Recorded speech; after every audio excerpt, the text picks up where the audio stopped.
They came with axes, fire, and unrelenting conquest, but the true terror often began after the battle was won.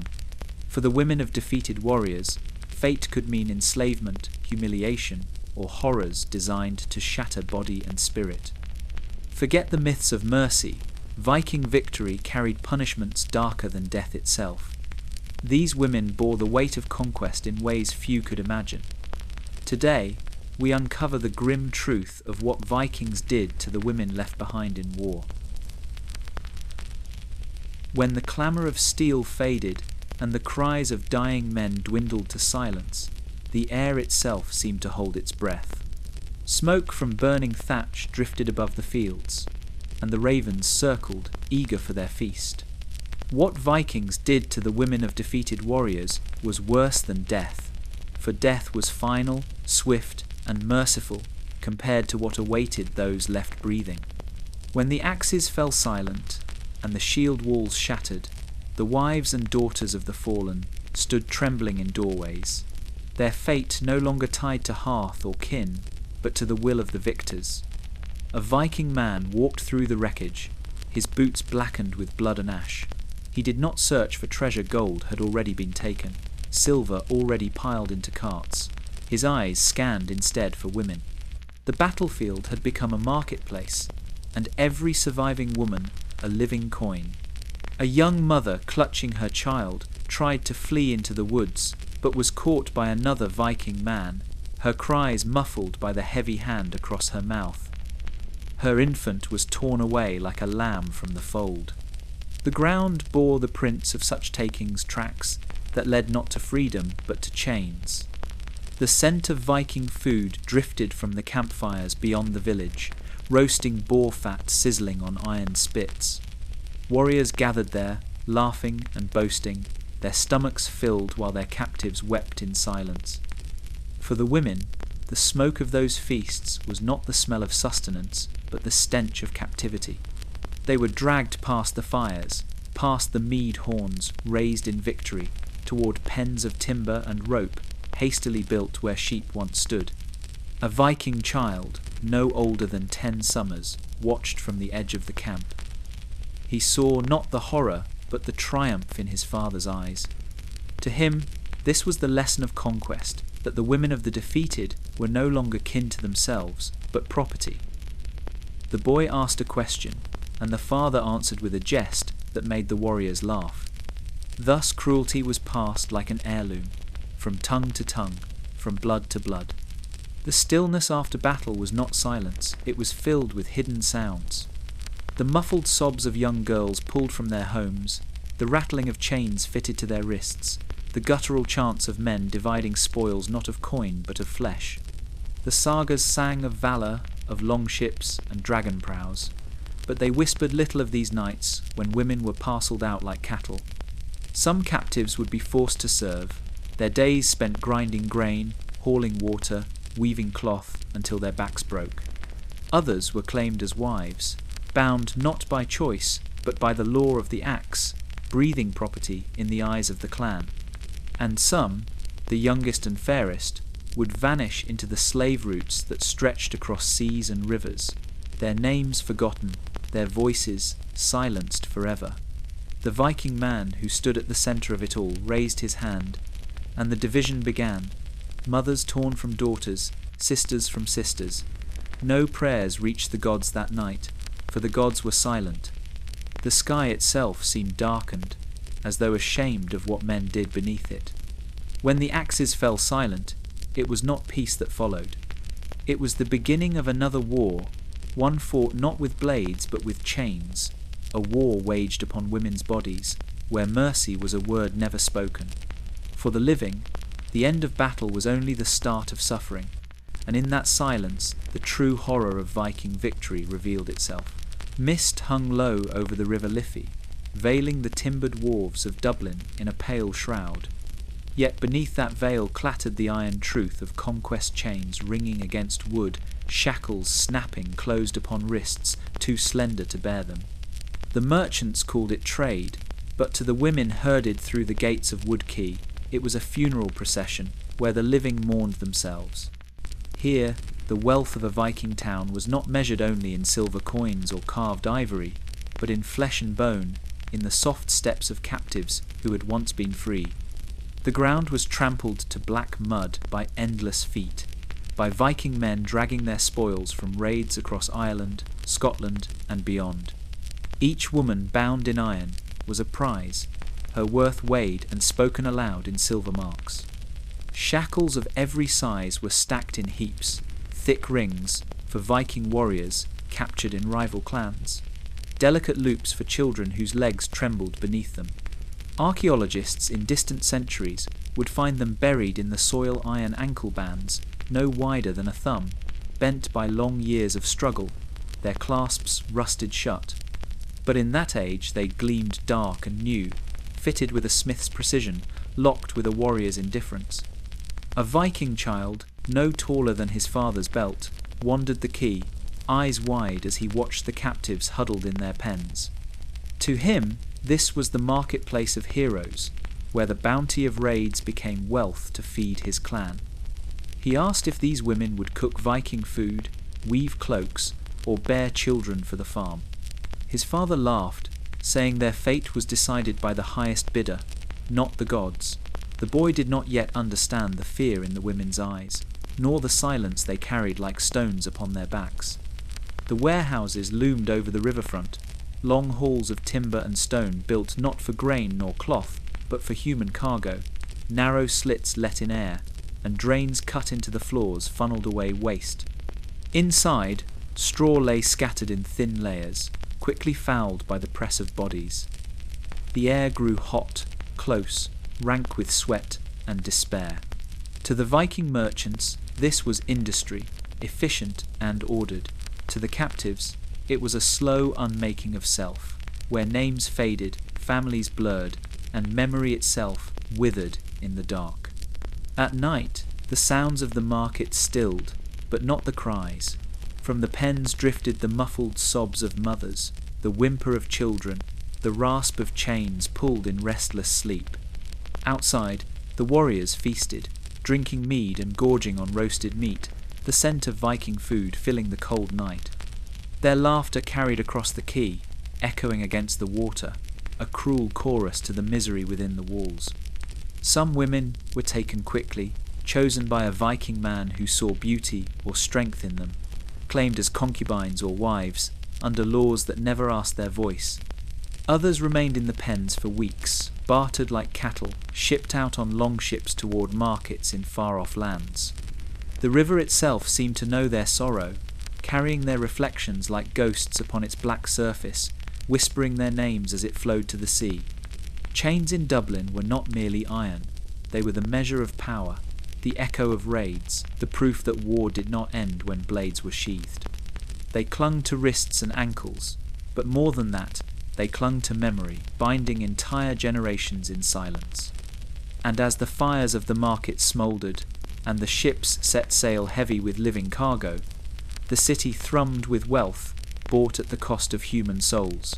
The longhouse smelled of smoke and salt, of hides stretched to dry and iron cooling from the forge. Yet above all, it smelled of silver clean, sharp, a scent that clung to the scales and weight-stones laid upon the merchant's table. Silver for flesh, that was the bargain whispered through the rafters, and the runes carved in Schleswig told no lies. They marked the worth of women as plainly as they would mark the sale of cattle or a chest of furs. A Viking man entered, shoulders broad beneath a wolfskin cloak, his hand heavy on the hilt of his axe. He was not here to fight, but to purchase. The hall was crowded with traders, their voices rising like gulls over a storm, each calling out their offers, each haggling for the price of another soul. The women stood apart, guarded, eyes hollow from the sea voyage that had delivered them here. Some were young enough to be daughters, others old enough to be mothers, yet all were stripped of name and kin. In the eyes of the market, they were only coin made flesh. The merchant lifted a rune-carved tablet, his thumb tracing the grooves. 20 marks for a maiden unbroken, 15 for a mother with child, 10 if her body bore wounds from the taking. Each symbol cut into wood or stone was as cold as the silver it represented, as permanent as the laws that sanctioned it. No cry of protest, no tear shed in silence, could erase what was etched into those runes. A Viking child, standing near the doorway, peered with wide eyes at the scales as weights were balanced against silver coins. He tugged at his father's sleeve, asking what the women were worth. The Viking man answered without hesitation, reciting the numbers like verses of a saga. To the boy, this was a lesson in wealth, in power, in how the world of men was ordered. He did not see the trembling of the captives, nor hear the prayers whispered in tongues foreign to his ear. The women were touched, examined, turned like livestock, hands pried open mouths to check teeth, fingers pinched arms to test for strength. Their humiliation was not done in shadows, but in the open hall, before warriors feasting on Viking food, tearing into roasted boar, grease shining on their beards. The laughter of the men was loud, as if the sale of flesh were sport, as if human lives were no more than dice cast upon the table. Silver clinked into bowls, a sound both celebratory and damning. Each coin dropped was a nail in the coffin of freedom, each weight upon the scales another chain binding the captives to their fate. The market thrived, and the runes kept record, a ledger of suffering carved not in memory but in stone. Centuries later, archaeologists would find those tablets, proof of a trade that reduced breath and blood to numbers. But in that age, no one needed proof. The screams and the silence of the women were proof enough. The Viking men carried their purchases into the night, leading them with ropes like pack animals. Some captives would walk behind their new masters to distant farms. Others would be herded onto longships bound for eastern rivers and southern markets. The silver paid for them glittered in purses, but the true cost lingered in the emptiness of their eyes. Silver for flesh, that was the law unspoken yet enforced, the bargain of a world that placed women on scales and weighed their worth against metal. In the echoing halls of Schleswig, amidst smoke, laughter, and the clatter of feasting, humanity itself was measured and sold. And the runes remembered, long after voices were silenced, how a Viking's wealth was counted not only in gold or land, but in the lives he claimed as property. The smoke of Port Marik clung to the sky like a dark shroud, its embers glowing faintly as the sea wind drove the last sparks into ash. The Irish annals spoke of the raid, of the 47 warriors who fell defending their homes, of the clash of blades and the thunder of shields.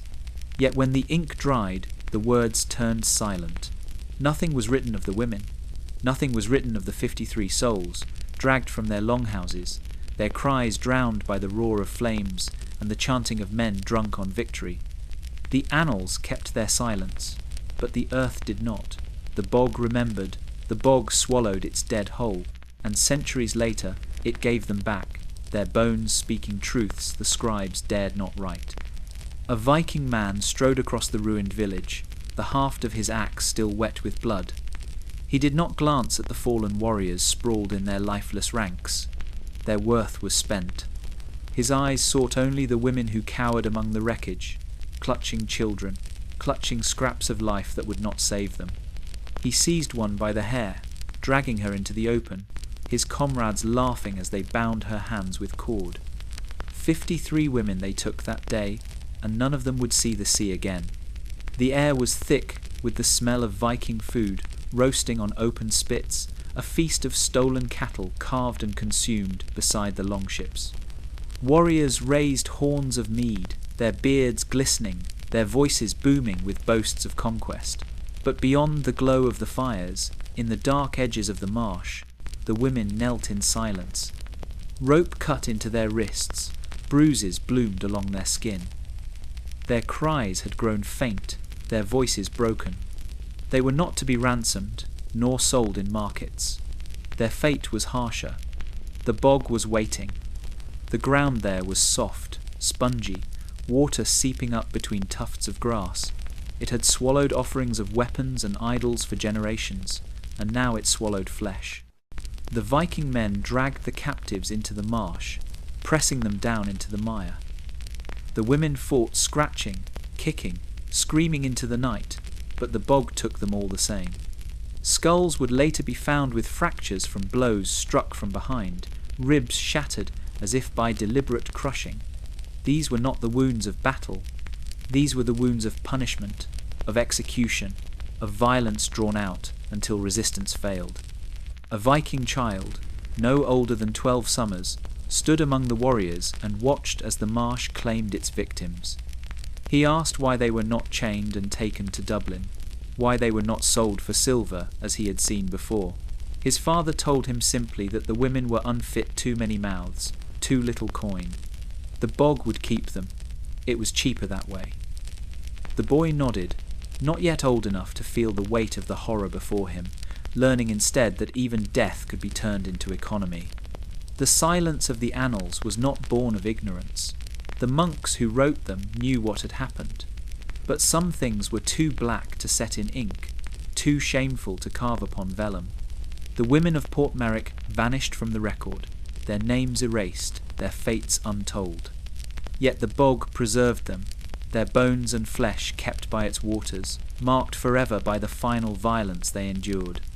The forgotten 53, they were not sung of in saga, nor whispered of in prayer.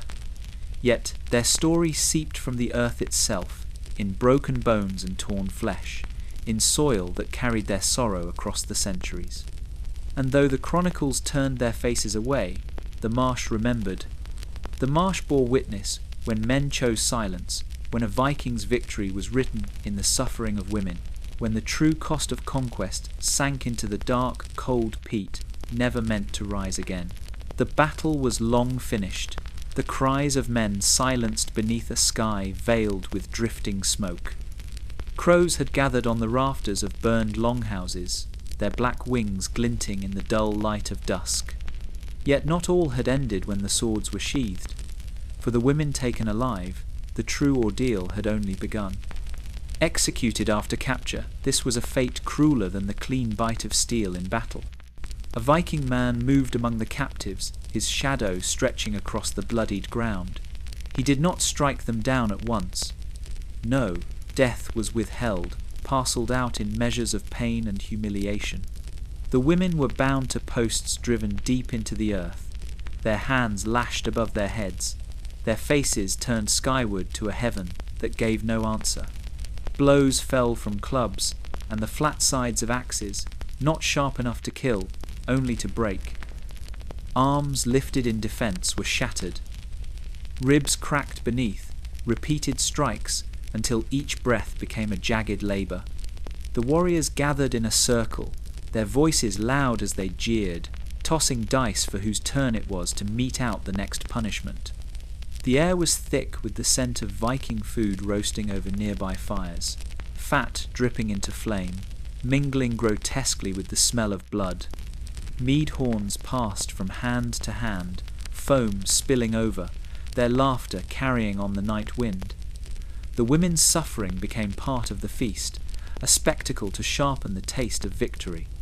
One captive, her hair matted with blood, refused to scream. Her silence enraged her captors, who struck her harder, forcing her knees to buckle, forcing breath from her lungs.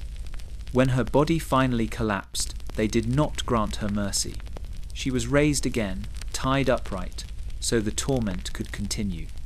Her death came not by a swift blade, but by slow ruin, her body dismantled bone by bone, until the spirit within could no longer endure.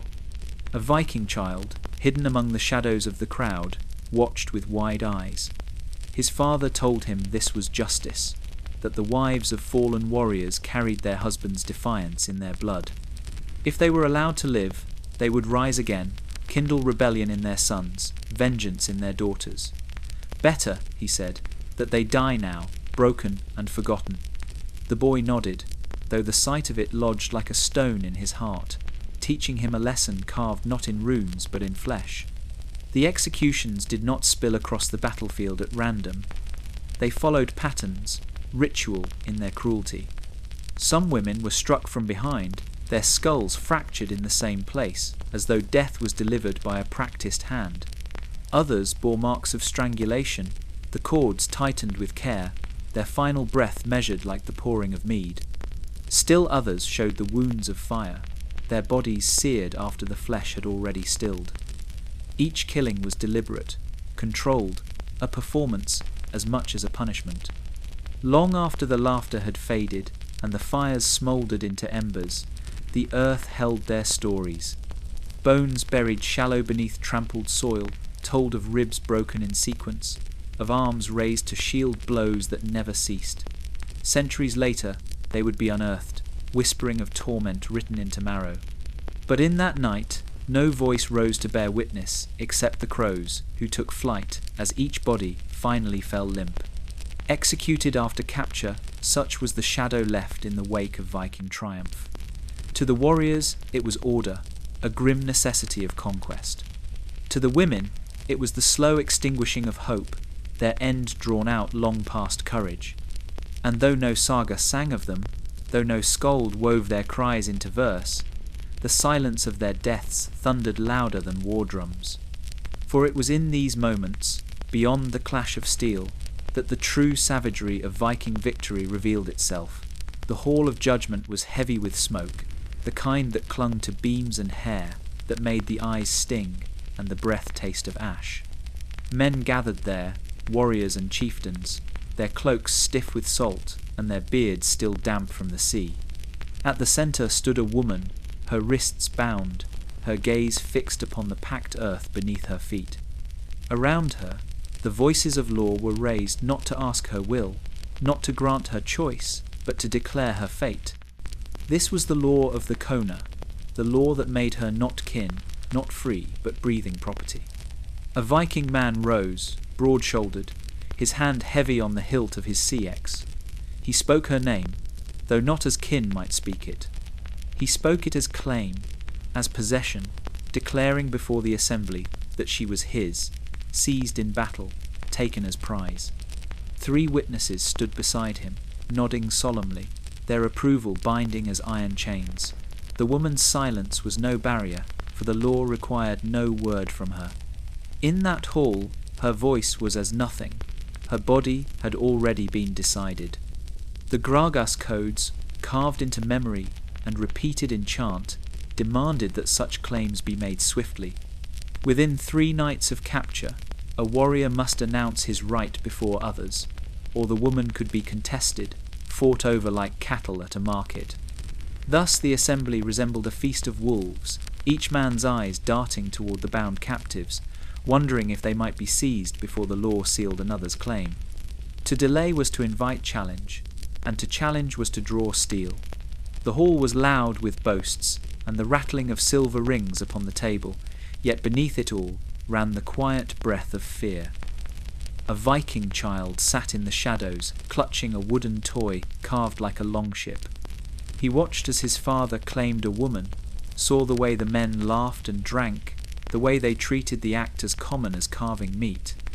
To him it was lesson as much as law, that women were not free, but part of the spoils, part of the order of war. Outside, smoke drifted from fires where Viking food was prepared. The smell of roasted lamb and simmering broth carried on the wind. Warriors feasted as the judgments continued, their mouths stained with grease, their laughter booming. Each declaration in the hall was followed by cheer in the camp. Each woman claimed as though she were coin won in a gamble. There was no room for mourning, no place for prayer. The woman herself did not cry. Her eyes held neither defiance nor surrender, but the stillness of one who has stepped beyond hope. She had seen others bound beside her, taken by men who spoke their names as if speaking them erased all past, all kin, all memory. She knew that by dawn she would be led to a new hearth, her body bound not by ropes but by law. Children born of her would be considered legitimate, heirs of the very men who had burned her village. Her womb would become the vessel of conquest, her silence the guarantee of bloodline. Thus the law of the Kona was not shouted on battlefields, but whispered in the halls of Iceland, in the gatherings where men judged men. It cloaked brutality in order, turned violence into legality, and bound women not just with rope but with rune. A Viking man could sleep easier knowing the gods and the law sanctioned his taking. The sagas would remember him as husband, not captor. The child born of conquest would sit beside his father at feasts, raised on Viking food, trained in Viking ways, never knowing his mother's voice had once been her own. In the hush of the hall, when the final words were spoken, the rune of law pressed heavier than any chain. The woman was no longer herself. She was property that breathed, claimed and witnessed, her fate written not in her will but in the will of men. And though the skalds would never sing of her, the silence of her story was carved deep into the bones of the age, echoing in every judgment, in every feast, in every law that made conquest a marriage and suffering a bond.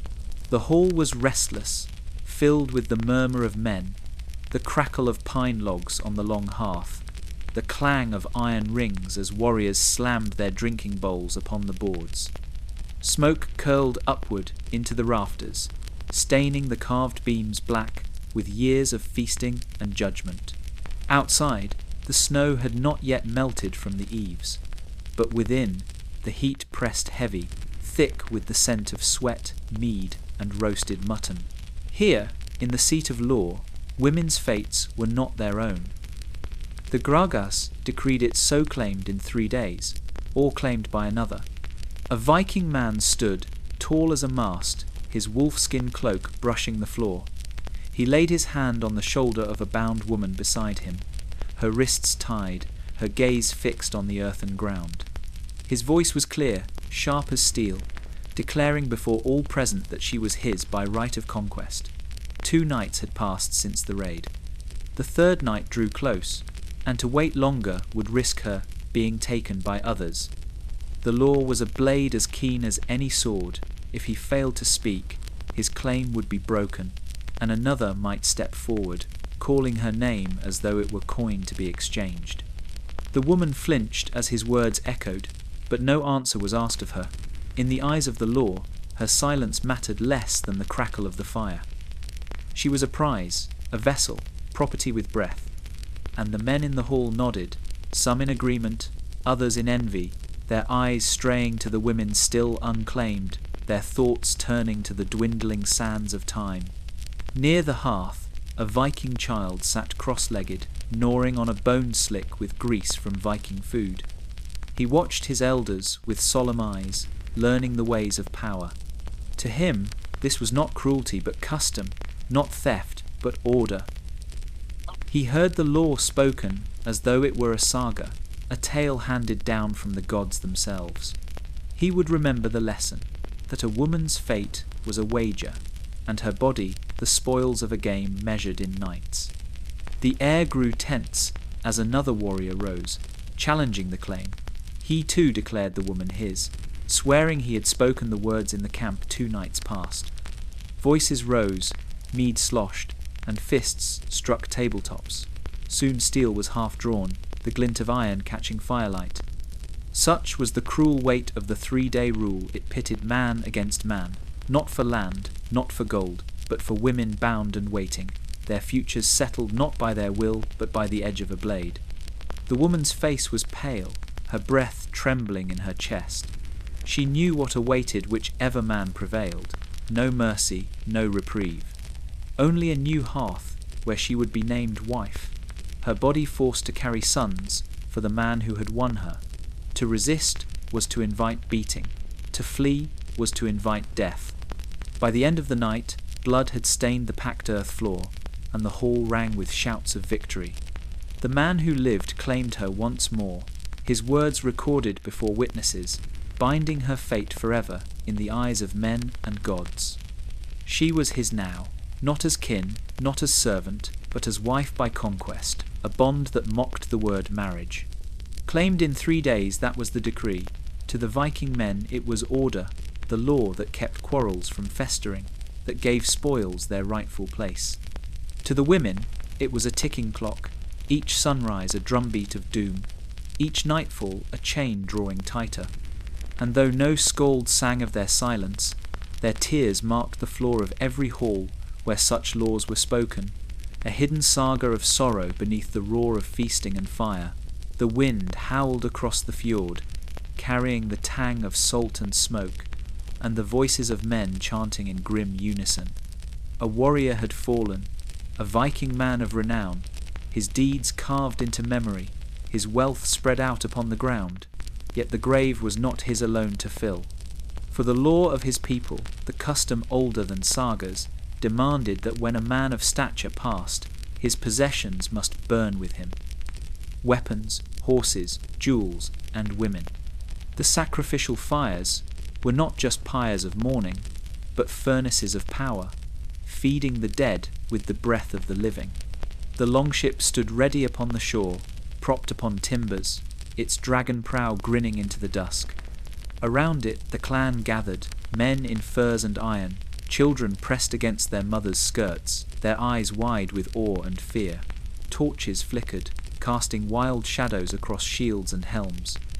The air was thick with the scent of pitch, resin, and blood, for the rites had begun. A slave woman, chosen for the honour, was led forth. Her wrists bound, her hair uncombed, she stumbled as the warriors pulled her toward the waiting ship. She had served Viking food at feasts, poured mead for her master's guests, washed the garments heavy with salt and sweat. Now she would serve in death. The skald recited chants, praising the fallen warrior, naming his victories, speaking of the hall of the gods. Yet, between the words, the woman's muffled cries, cut like knives, reminders that this journey was not hers to choose. A Viking child clutched his father's hand, his small face pale. He asked why the woman must go with the dead. His father told him it was law, that a warrior must be well kept in the next world, with his goods and his women to honour him. To refuse the sacrifice was to anger the gods, to strip the fallen of his dignity. The boy nodded, though the flames reflected in his eyes seemed to burn too deeply for his years. The woman was given a cup, thick with herbs. Some said it was to numb her, others that it made her see visions, false promises of joy to lure her into obedience. She drank, and her body sagged, her limbs heavy, her voice slurred. Yet the warriors still dragged her, still bound her beside their fallen chief upon the deck of the ship. Gold was piled around them, swords and spears laid in patterns, horses tethered close by, their eyes rolling white in terror. The torches were lowered, the flames taking quick hold of tar and wood. Fire leapt upward, devouring the sails, racing along the deck. The woman stirred, struggling weakly as the heat licked at her skin, but the ropes held. Her voice rose, a last ragged scream, before smoke swallowed it. Men cheered, raising horns of mead, the smell of roasting meat from the feasting tables, mingling grotesquely with the stench of burning flesh. Later, when the fire had burned itself low, only bones remained. Yet even in death there was order. Archaeologists in later ages would find them arranged deliberately, female bones alongside male, horses placed at their sides, treasures scattered as though by design. It was no accident. It was ritual, a pattern carved by belief and cruelty. The sacrificial fires burned not only wood and flesh, but memory.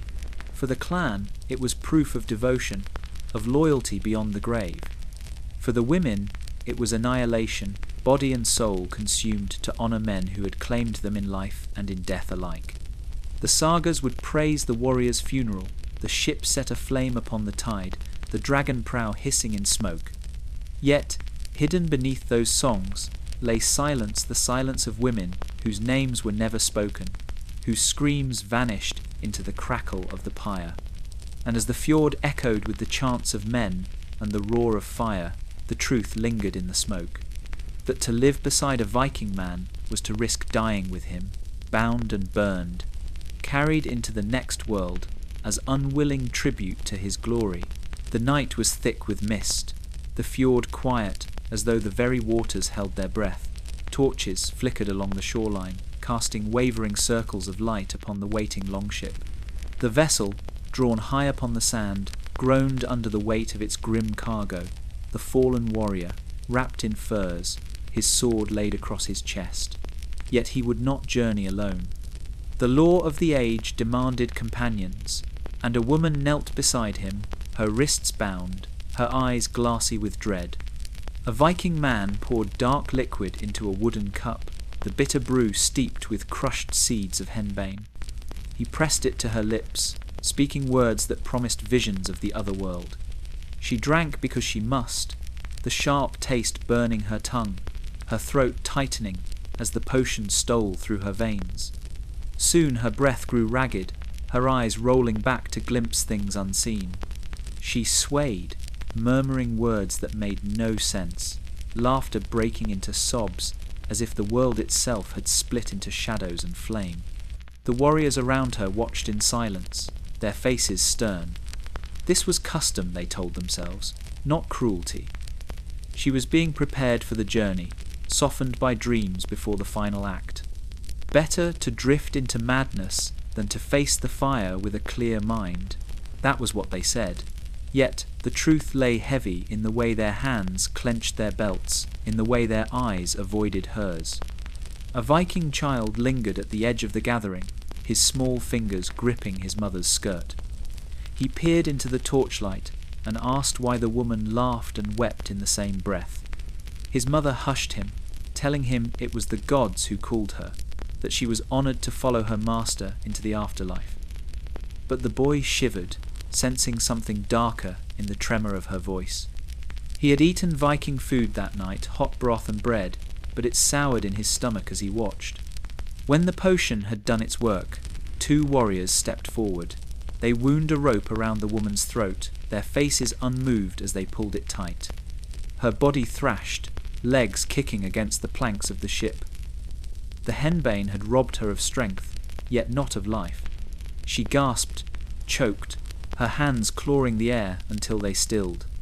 The rope left a dark ring upon her skin, a mark that no saga would ever name. Her body was laid beside the warrior, her head turned toward him, as though in sleep. Treasures were scattered around them, rings of bronze, combs of bone, a carved spindle.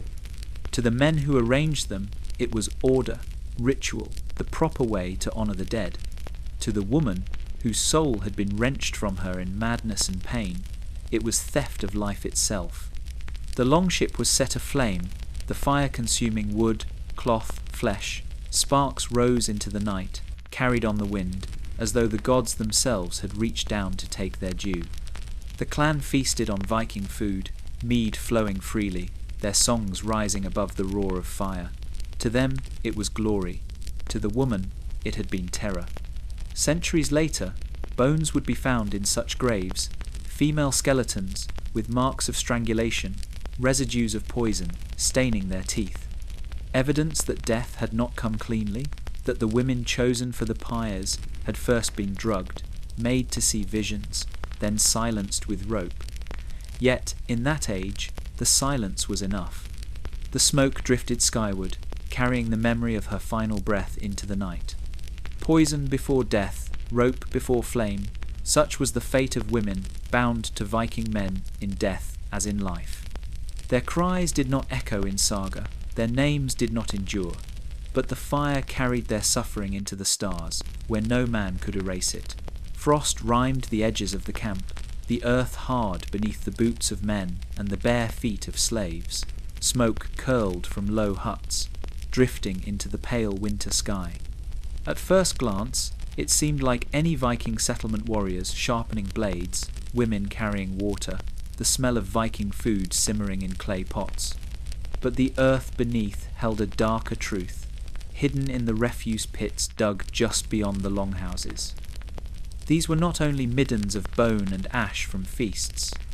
They held smaller remains, fragile and delicate, bones that told of children silenced before they could speak. A Viking man squatted near the pit, tossing scraps of fat to the dogs. His laughter was loud, careless, as he joked with his comrades. Yet not far below where he sat, buried among fish spines and broken pots, lay the tiny skull of an infant, its crown fractured by a deliberate blow. To the warriors, this was no crime. It was procedure, a necessity whispered about, but rarely sung. When women were taken in raids, when they bore children that bore the mark of mixed blood, the law was simple. A child of a slave was a slave. A child too small to labour was of no use.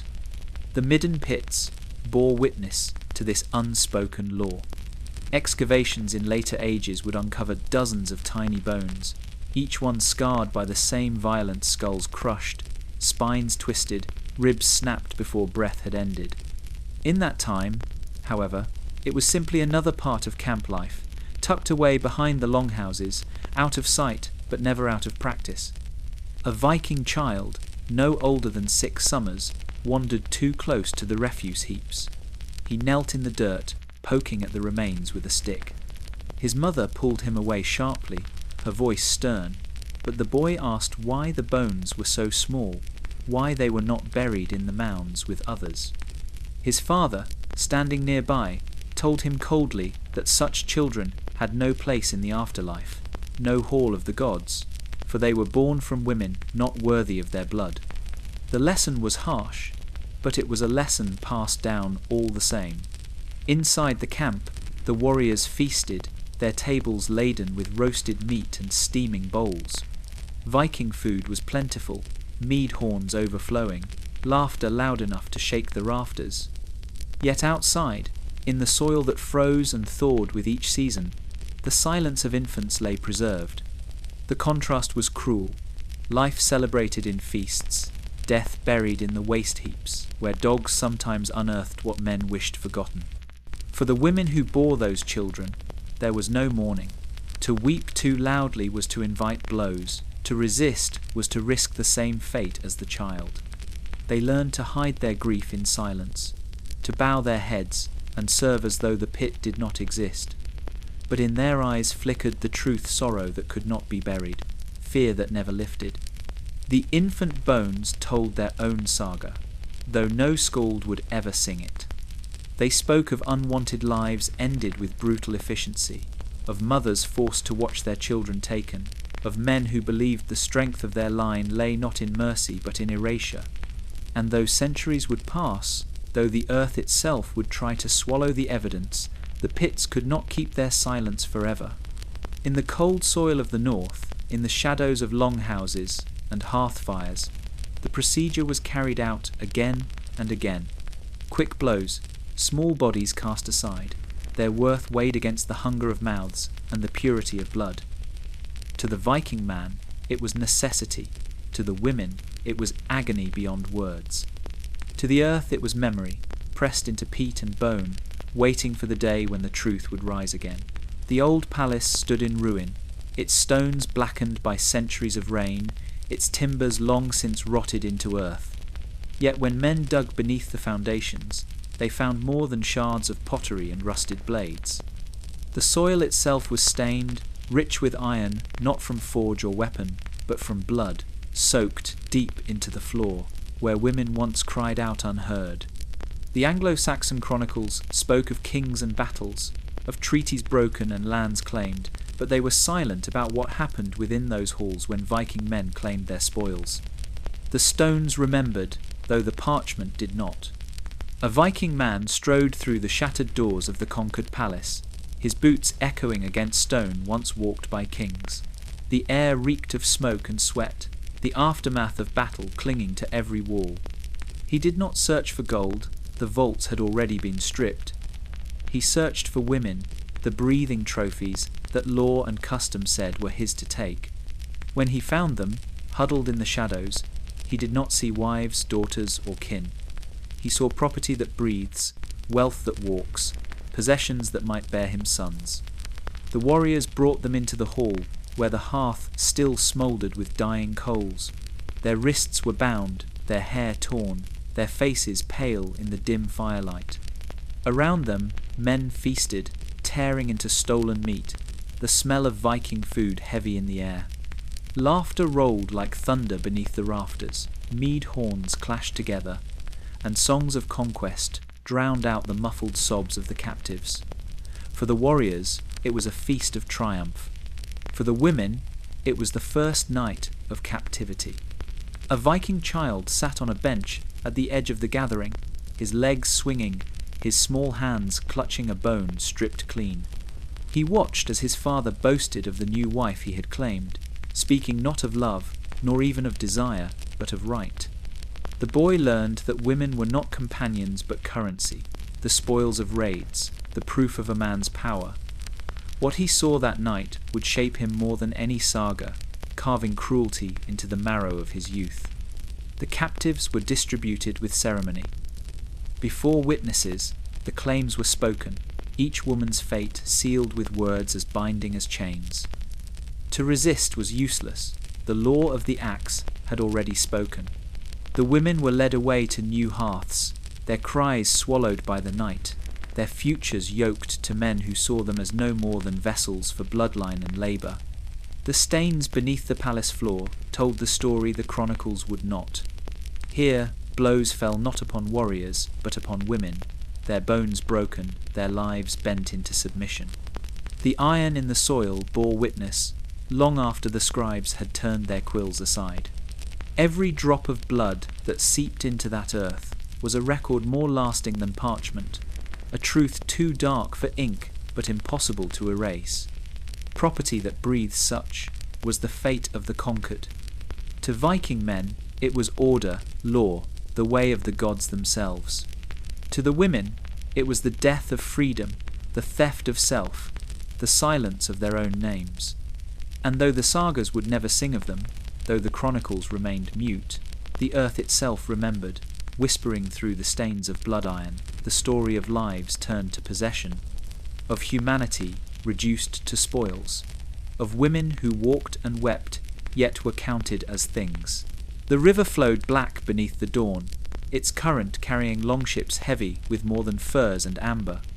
The oars rose and fell in rhythm, slicing through the mist, each stroke driving the vessels deeper into the veins of the east.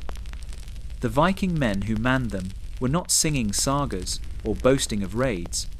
Their eyes were hard, their voices low, for the cargo they bore was not treasure to display, but women bound in silence. The slave routes of the east stretched far and unbroken, linking the cold forests of Novgorod to the golden palaces of Baghdad, and the women stolen from northern shores were the blood that kept that artery alive. A Viking man stood near the prow, the salt wind tugging at his cloak. Behind him, beneath rough hides stretched as cover, huddled the captives, wives torn from villages in Ireland, daughters seized from Saxon halls, slaves taken from the coasts of the Baltic. They were packed close, their wrists raw from ropes, their eyes hollow from days of hunger. Their whimpers were drowned by the slap of oars and the groan of timber, yet to the crew they were as cattle, counted and recounted, valued not for who they were but for what they would fetch. At night, when the ships moored along riverbanks, fires were lit and Viking food roasted on spits. The warriors ate well fat, sizzling, bread torn, mead spilling over their beards. The captives, by contrast, gnawed at crusts thrown to them, their hunger gnawing deeper than their bellies. A Viking child, travelling with his father, watched with round eyes as the women shivered in the dark. He asked why they could not sit by the fire, why they were not given blankets. His father answered simply, because they were not people, but wares. The boy said nothing more, but the lesson settled into him like iron women could be measured in silver, and silver could buy the world. In Novgorod, the women were herded off the ships and into wooden halls that smelled of pine resin and sweat. Merchants ran their hands over them, inspected teeth and limbs, haggled loudly over their worth. The youngest fetched the highest price, their skin and hair exotic to the eyes of the East. From there, some were marched south to Kiev, their chains clinking as they crossed the vast steppe, their tears freezing on their faces in the bitter wind. The land was endless, the horizon swallowing hope, and yet the caravans pressed on, guarded by warriors whose axes glinted coldly in the sunday. Baghdad lay far beyond, a city of domes and gardens, its markets spilling with spices, silks and perfumes. To the merchants there, fair-skinned captives from the north were rare luxuries, prizes to be displayed, possessions that spoke of wealth and power. The women who had once lived by hearth and sea now stood beneath strange skies, their names forgotten, their value spoken in coin. The slave routes of the East were more than paths across rivers and plains. They were chains stretched across the world, binding the fate of Viking captives to distant kings and merchants. Each longship that left Dublin or Jorvik carried more than raiders. It carried sorrow, despair, and the silent testimony of women who became currency. The sagas boasted of journeys to Miklagard and riches won in foreign lands, yet they were silent about the true wealth ferried down those waters. The runes carved in wood and stone did not mark the names of the women who wept in those holds, nor the cries of mothers torn from their children. But the rivers remembered, carrying their reflection upon the surface, their shadows slipping silently toward the south, where silver waited to change hands. And so the Viking man grew rich. His child learned cruelty. His feasts overflowed with Viking food, while the women vanished into the endless tide of commerce. They became the hidden currency of empire, the breath within the coin, the sorrow behind the saga. The East welcomed them as goods, the North forgot them as kin, and the rivers bore their silence forever onward. The market lay beneath the burning sun, its stalls heavy with silk and spice, the air thick with incense and dust. Merchants cried their wares in a dozen tongues, gold and silver flashing in eager hands. Yet beyond the jars of saffron and bolts of silk, behind the veils of perfume and honeyed dates, another trade drew the keenest eyes. There, in shaded enclosures guarded by armed men, the markets of flesh flourished, and the women brought from the northern seas were prized above all. A Viking man stood in the crowd, his face shadowed beneath a fur-lined hood despite the heat. He had travelled far down the rivers, through Kiev, and into the lands of the caliphs. His longship left behind for caravans that carried chains instead of timber.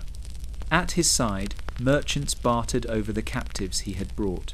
Women with hair like flax and skin, pale as moonlight, stood trembling, their wrists bound, their eyes wide with fear. To the men of Baghdad, Samarra, and beyond, they were rarities, living jewels worth more than amber or ivory. One by one, the women were examined. A merchant lifted the chin of a girl scarcely beyond maidenhood, her eyes defiant though her body shook. He ran his hand along her arm, checked her teeth, and murmured to his scribe. A price was set silver enough to buy horses, gold enough to pave a courtyard. Another woman, older, weary with the lines of toil, fetched less, yet even she was spoken of as treasure, her value counted aloud like coins. The air rang with numbers, with laughter, with the clink of scales weighing flesh against metal. In the shadow of the market, a Viking child clung to his father's cloak, bewildered by the sight. He asked why the women were not allowed to walk free, why they were spoken of like cattle. His father silenced him with a harsh look, reminding him that this was wealth, that these women were no longer kin to themselves but spoils of war. The boy said no more, but his eyes lingered on the captives, their tears falling silently into the dust. When the sales were done, the women vanished into the homes of the powerful. Some would serve as concubines, their beauty paraded like banners of triumph. Others would labour in hidden chambers, weaving cloth, grinding grain, raising children not their own. None would ever see the seas of the north again, nor taste the smoke of Viking food roasting on a hearth of pine. Their voices would fade into strange tongues, their names forgotten, their lives rewritten as property in foreign ledgers. The Arabic scribes who recorded the markets wrote of their beauty, of their high price, of the eagerness with which nobles sought them. They did not write of their sorrow. They praised the pale skin, the hair like wheat, the eyes like stormlight. They called them luxury, living treasure to adorn the households of the rich. Yet hidden in their words is a darker truth that these women were bought and sold like coins, their worth reduced to the curve of their bodies and the pallor of their flesh. The Viking men returned north with purses heavy, their wealth measured not in raids but in trade. They boasted in mead halls of markets, where their captives fetched more silver than cattle, more gold than ships. They spoke of glory, of fortune, of far-off lands. Yet, in the silence, beyond the boasting, the women remained voiceless, their cries lost beneath the noise of the market. The markets of flesh thrived, and the sagas chose silence. But the dust remembered the footprints of captives dragged across the stones, the tears that fell unnoticed, the shadows of women sold as treasures to men who saw only their rarity, never their suffering. And so the trade endured, gilded in coin, fueled by conquest, erasing lives in the name of wealth. The quays of Dublin groaned beneath the weight of ships, their hulls heavy with plunder not measured in gold but in breath. The longships had disgorged their cargo, women and children, bound in rope, their ankles chafed raw from the voyage. They were driven through the narrow streets, past taverns and smithies, until they reached the warehouses that loomed over the river. Built of stone and timber, with iron-bound doors and narrow slits for air, these halls were not for grain, not for wool, not for barrels of fish. They were built for flesh. The very bones of the structure betrayed it, for the floors sloped downward to meet shallow channels carved into the stone, drains designed to carry away the filth of captives kept for weeks, sometimes months. Inside, the air was foul, thick with sweat, straw, and fear. The channels trickled with waste, their grooves stained dark with what could never be washed clean. A Viking man walked the rows, his boots splashing in the stagnant water. He carried a torch, its light flickering against the walls, illuminating the faces of the huddled captives, faces pale with hunger, eyes red from weeping. He did not see them as people. To him they were inventory, stock to be held until buyers arrived from across the seas. He counted them as one would count sheep, marking their number in runes on a wooden tablet. The women were crammed into pens of timber, their shoulders pressed tight, their bodies trembling in the cold. Some still bore wounds from the raids, cuts, bruises, broken fingers set poorly. Children whimpered softly in the corners, their cries muffled by exhaustion. The drains beneath them gurgled faintly, carrying their waste away toward the river.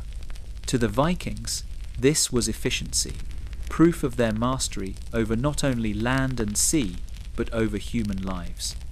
A Viking child, no older than 8, darted into the warehouse behind his father.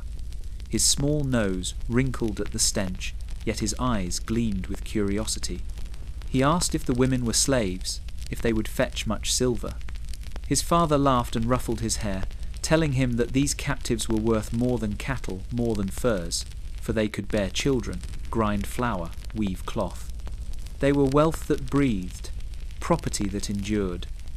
The boy nodded solemnly, learning the lesson with the ease of youth, the truth carved into him as surely as any rune. Outside, fires burned along the quay, and the smell of Viking food drifted through the night-roasted lamb, fresh bread, steaming stews. Warriors feasted by the river, their bellies full, their laughter loud enough to carry through the warehouse walls. Inside, the captives licked their cracked lips, the scent of food tormenting them as they gnawed on scraps of mouldy bread tossed into the straw. The contrast was cruel, a feast on one side of the door, hunger on the other. The drainage channels were the truest voice of the warehouse. They spoke of weeks of captivity, of bodies pressed together until the air grew thick, of filth carried away so the captors would not have to smell the suffering. They told of women kept not for days but for months, awaiting the ships that would carry them south and east to markets where pale skin fetched gold. The sagas were silent on such things, but the stone remembered, the channels cut deep into its flesh, carrying memory as well as waste. Dublin prospered, its markets swelling, its merchants rich. But beneath the coin and the boasting, beneath the feasts and the sagas, the warehouses bore witness. They were monuments, not of trade, but of torment, their very stones stained with the truth. And though the Viking men feasted and the Viking children laughed, the women behind those walls endured. their lives drained away slowly, carried off in the same channels that sluiced filth into the river. The city's wealth flowed from those drains, the silent arteries of suffering hidden beneath the roar of mead and song. The ground outside Dublin bore scars no feast could hide. Beyond the markets, past the clang of hammers and the smell of tar from shipwrights' yards, lay a stretch of earth the people spoke of in whispers. There, shallow holes had been dug, long, narrow pits lined with stone, their mouths yawning like the jaws of beasts. These were not graves meant for rest, but cages for the living, the ritual pits where the condemned were thrown, not to die swiftly, but to wither in darkness and thirst. A Viking man stood at the edge of one such pit, torchlight flickering across his scarred face. He looked down at the woman crouched within, her body bent awkwardly, knees drawn tight against her chest. The pit was too narrow to lie flat, too shallow to stand tall. She could only huddle, shifting slowly as the hours dragged into days. Her eyes glimmered in the firelight, not with hope, but with a dull resignation that chilled even the cold night air. He spoke no words to her. The pit itself was the sentence, and time was the executioner. The law had spoken, she had struck her master in defiance. For such rebellion there was but one fate to be buried alive, yet not so deep that death would come quickly. The stones pressed into her back, the damp earth clung to her skin, and the air above was always close enough to breathe, but never close enough to escape. The pit was a cruel invention, designed not merely to kill, but to make her slow suffering a lesson for others. Around the pits, warriors gathered to watch, their laughter coarse, their mead horns raised as if they were seated in a hall. Some tossed scraps of Viking food down into the hole, not as mercy, but as mockery, laughing as the starving captive reached for spoiled meat or gnawed bone. Children sometimes crept near, drawn by curiosity, their small eyes wide as they peered into the darkness below. A Viking child once asked his father why the woman must die so slowly. The man told him it was justice, that her suffering was a warning, that the gods themselves demanded it. The boy nodded, though his face was pale, the memory burning into him like a scar. The pits were not always dry. Rain filled them, turning the cramped space into a pool of mud. Some women drowned where they crouched, their strength spent in trying to keep their heads above water. Others endured for days, their bodies wasting until breath itself deserted them. Archaeologists would one day uncover their bones, twisted and broken, their positions frozen in postures of agony. But in that age, the only witness was the earth itself, swallowing cries that no skald would ever set to song. By night, when the torches burned low, the wind carried faint voices from the pits, hoarse whispers, broken prayers, sobs that blended with the rustle of grass. The warriors pretended not to hear. They turned back to their feasts, the smell of roasting meat and fresh bread thick in the air. Viking food filled their bellies, their laughter rising, while only yards away women died inch by inch, their breath rasping in the dark. The ritual pits of Dublin were not hidden. They lay in open ground, reminders carved into the earth that defiance would be answered not with steel, but with suffering. And though the sagas remained silent, though the chronicles turned their eyes away, the soil remembered. Each stone-lined grave was a verse of cruelty, each twisted bone a word of testimony. And so the pits endured, shallow and cruel, monuments not of valour, but of silence and pain, dug by Viking men who called it law, and filled with women who learned that mercy was never meant for them. The crowd gathered at the edge of the village square, their cloaks drawn tight against the sea wind. Smoke drifted from the longhouses, and the smell of Viking food roasting lamb and fresh-baked bread mingled with the sharp sting of tar from the shipyard. Yet no one laughed, no one sang. All eyes were fixed on the pit carved into the earth, its mouth gaping like a wound. This was no grave dug for the honoured dead. This was punishment, the kind Viking law reserved for a slave woman who had defied her master.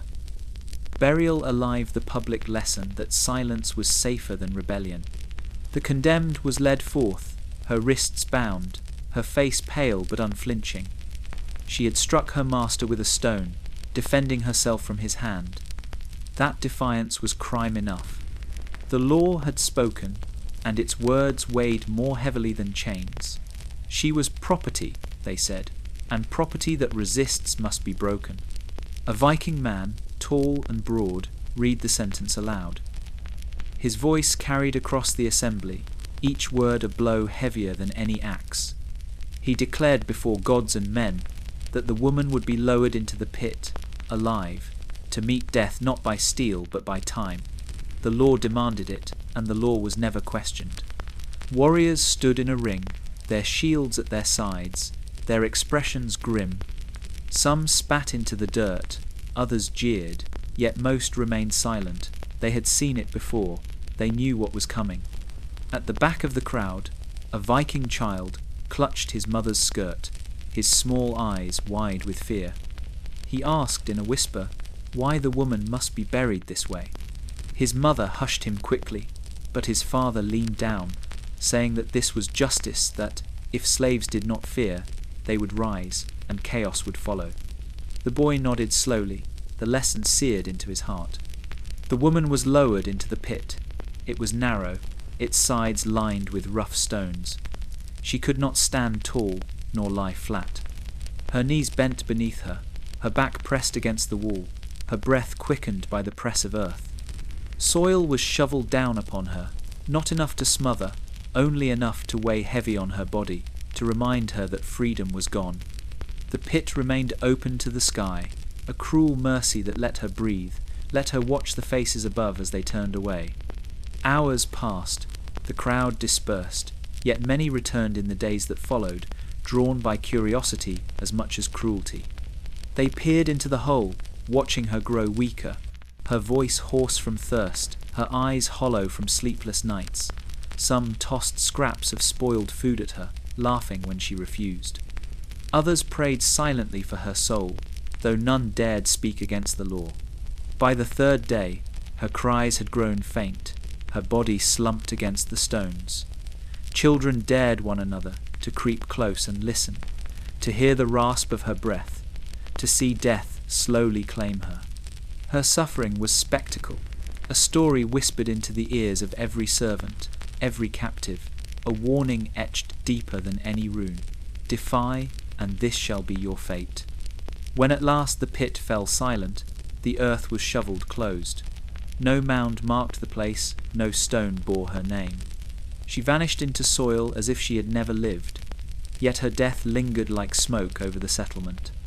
The public lesson was complete. To the Viking men, it was order preserved. To the Viking children who watched, it was a truth carried into adulthood. To the women who remained in chains, it was terror renewed.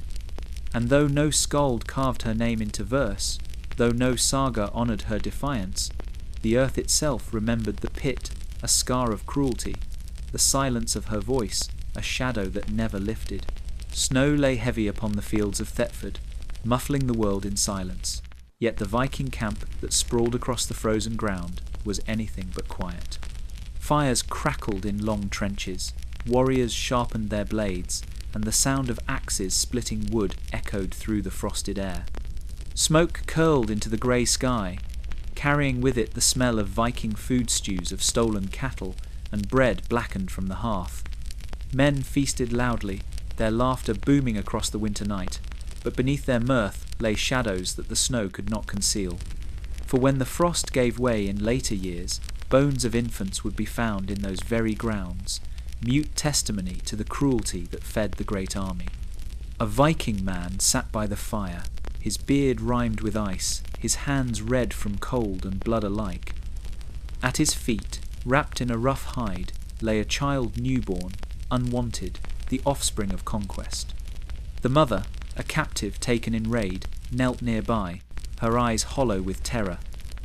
She knew what was to come, though no one had spoken it aloud. The law was clear. The child of a slave was a slave. And a slave, too small to labour, was of no use. The man lifted the child with one arm, weighing it as though it were no more than livestock. He looked not at its face, but at the warriors gathered around, waiting for their judgment. They nodded. Without hesitation, he brought the child down hard against a stone. A crack rang through the air, sharp as any axe striking shield. The mother's scream was swallowed by the wind, her body collapsing forward as the men turned away, unmoved. The infant was cast aside into the snow, later tossed into the midden pit as if it were refuse. A Viking child, no older than 10 winters, watched from the edge of the gathering. His small hands clutched a bowl of broth, steam rising into his face. He asked his father why the baby had to die, why it could not be raised among them. His father's reply was cold and certain. Such children weakened the line, brought shame to the blood, consumed food without giving strength in return. Better to end them quickly, he said, tearing into a hunk of meat, as though the matter were no heavier than the weather. The boy ate in silence, the broth turning sour in his mouth. The lesson settled into him, as deep as the frost in the ground. The camp carried on as though nothing had happened. Warriors roared songs of victory, women carried water to the fires, and the smell of roasting meat thickened the air. Yet the earth beneath them bore witness. Each pit that later yielded infant bones told the same story, quick, practiced killings. Tiny skulls marked by blunt blows, ribs splintered with precision. This was no accident, no scattered cruelty. It was system, a procedure repeated until it became as much a part of camp life as the sharpening of swords or the boiling of stews. When the snow melted, the soil darkened where the bodies had been cast. Dogs sniffed and pawed at the earth, unearthing what the men had chosen to forget.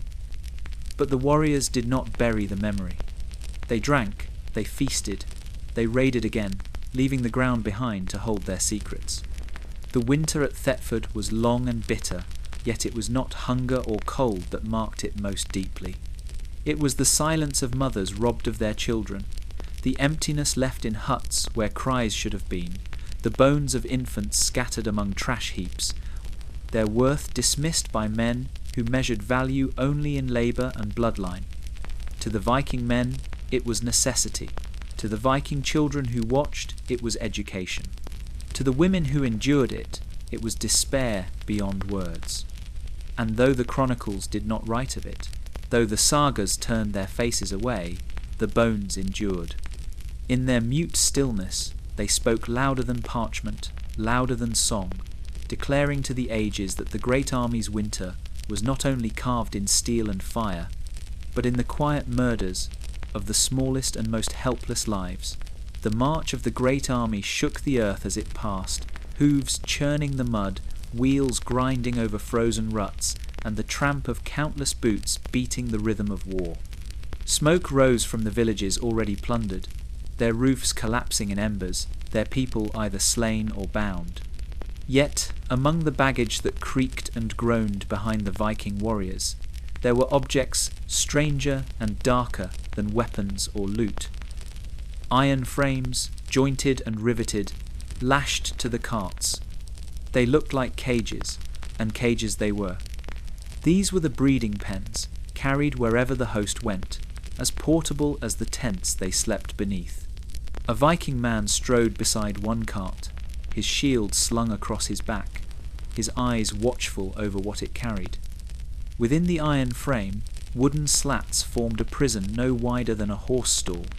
Women crouched there, their faces pale beneath the soot of burning homes, their hands bound to the bars. Their eyes pleaded in silence, but the warriors gave no answer. To the men, they were not captives to be freed with ransom, nor slaves to be sold at once. They were vessels, seedbeds for conquest, to be carried with the host like pack animals, forced to bear children that would one day serve the very army that had destroyed their kin. At night, the carts were drawn into camp, wheels sinking into the mud near the firelight. Warriors gathered to feast, their laughter roaring, the smell of Viking food thick in the air, mutton roasted on spits, bread charred on iron plates, broth steaming in clay bowls. The captives huddled in their pens, the smoke stinging their eyes, their bellies gnawing with hunger.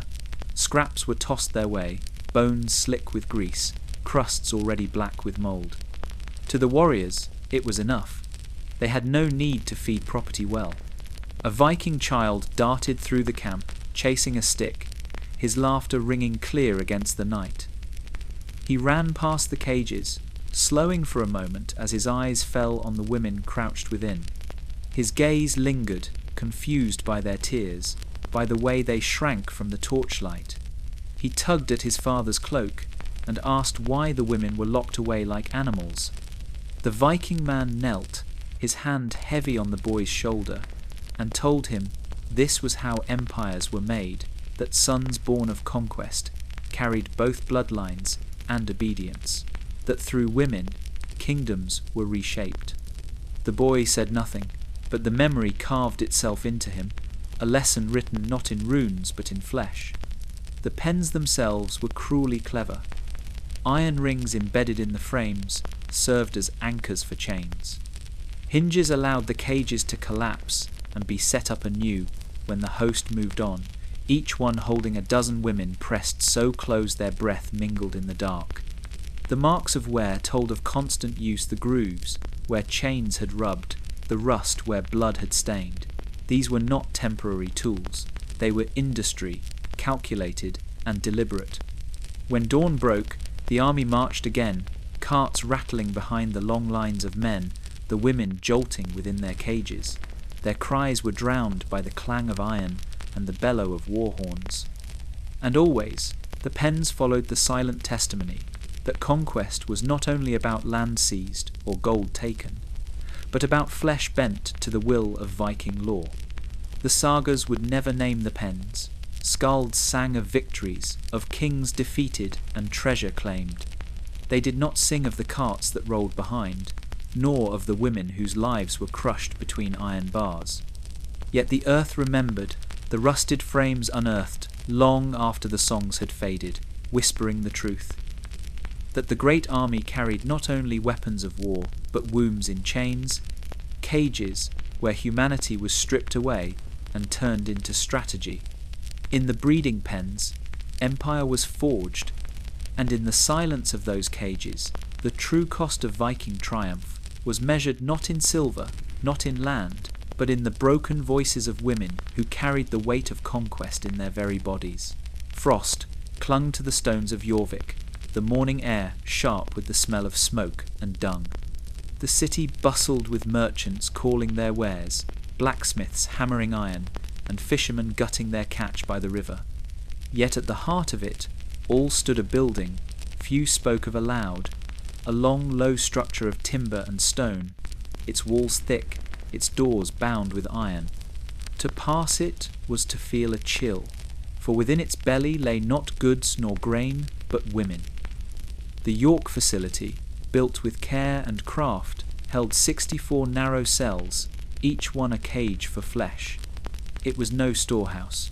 It was a prison of wombs, a place where conquest did not end with raids, but continued in the bodies of the captive. A Viking man pushed open the heavy door, the hinges groaning. The stench struck him first, sweat, blood, and straw soured by too many bodies pressed too close. The torchlight revealed rows of cells, each just wide enough for a woman to crouch or lie curled upon the floor. Chains rattled faintly as the captives shifted in the gloom, their eyes reflecting the fire like trapped animals. He walked the aisle slowly, counting, not names but numbers, for here a woman was not herself, but inventory. In some cells, mothers cradled infants, their cries muffled by exhaustion. In others, women pressed their swollen bellies with trembling hands, forced to carry the seed of the men who guarded them. The rules of this place were clear. They would bear children, and those children would be raised as thralls, the living proof of Viking power. If a woman grew too weak, if she no longer bore fruit, she was taken away and did not return. The guards outside laughed and shared stories as if it were any other duty. They ate their meals from wooden bowls, tearing bread and meat, the smell of Viking food drifting through the halls to torment the captives inside. Sometimes scraps were thrown into the straw, barely enough to keep hunger at bay. The women chewed in silence, their eyes hollow, their bodies fading even as their wombs swelled. A Viking child once followed his father into the hall, wide-eyed and curious. He pressed his face against the bars of a cell, staring at the woman within. She reached toward him, her hand trembling, whispering words in a tongue he did not know. The boy recoiled, unsettled, and asked his father why she was caged. The Viking man answered with brutal simplicity, "She belongs to us. Her children will belong to us. This is how blood is strengthened." The boy nodded, though unease flickered in his gaze. Even he could feel that something here was darker than glory, darker than any saga dared to sing. The building itself bore the mark of design. The channels in the floor carried waste away, so the women could be kept for months without release. The walls were thick to stifle sound, yet at night faint cries still seeped into the streets, mingling with the songs of drunk warriors stumbling home. Those who heard pretended they did not. It was easier to feast, to drink, to boast, than to acknowledge the truth that stood in the center of their city. In time, the facility became part of the rhythm of Jorvik, as common as the market stalls and smithies. Merchants passed it by, warriors drank beside it, children played in its shadow. And yet within, lives withered, generations were twisted, and women were reduced to tools of conquest. The sagas remembered Jorvik as a city of trade, of kings and battles. They did not sing of this place. But the stones remembered. The rusted rings in the walls, the worn grooves on the floor, the bones unearthed centuries later, all whispered the same truth, that empire was built not only with axes and longships, but with 64 cells where women's cries were muffled, their bodies turned into instruments of power, their humanity erased beneath the weight of Viking law.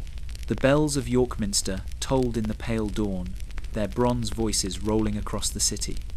Smoke rose from the hearths of merchants and smiths, mingling with the chill mist, while monks in dark robes filed into the cathedral to kneel at their prayers.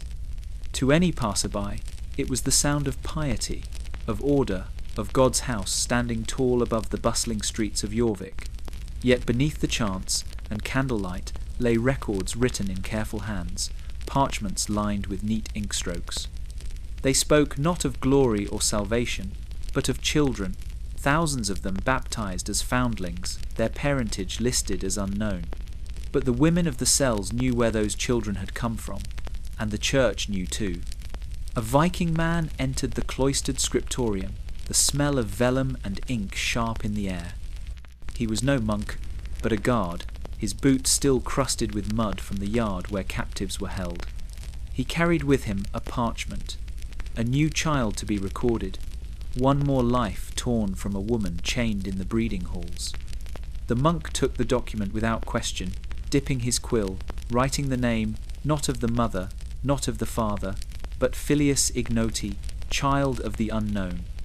The record was clean. The truth was buried.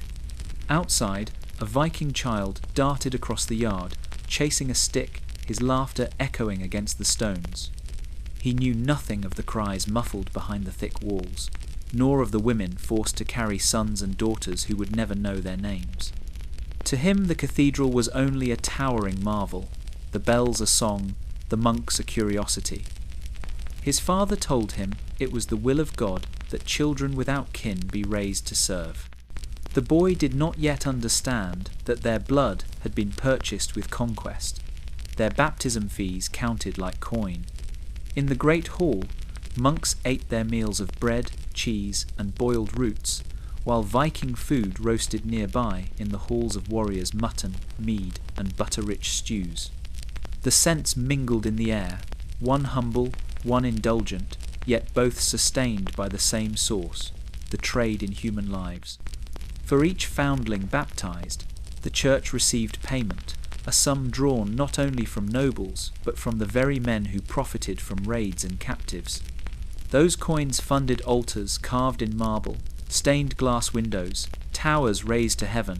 Piety was built on suffering, holy stone mortared with silver wrung from despair. The baptismal records told their story in numbers that stretched like chains. 700 in one decade, 900 in the next.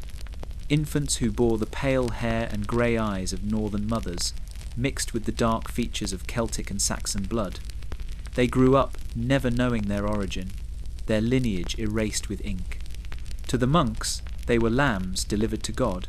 To the Viking men, they were the unwanted children of war, erased as surely as if they had been cast into the midden pits. Yet the truth lingered in the silence of the women, each cry muffled in the breeding cells, each birth wrung from a body that had no choice was transmuted into a line on parchment. And each line became coin, and each coin became stone, and stone became towers that seemed to scrape the sky. The sagas never sang of this. They sang of warriors and kings, of raids and feasts, of blood spilled on foreign shores.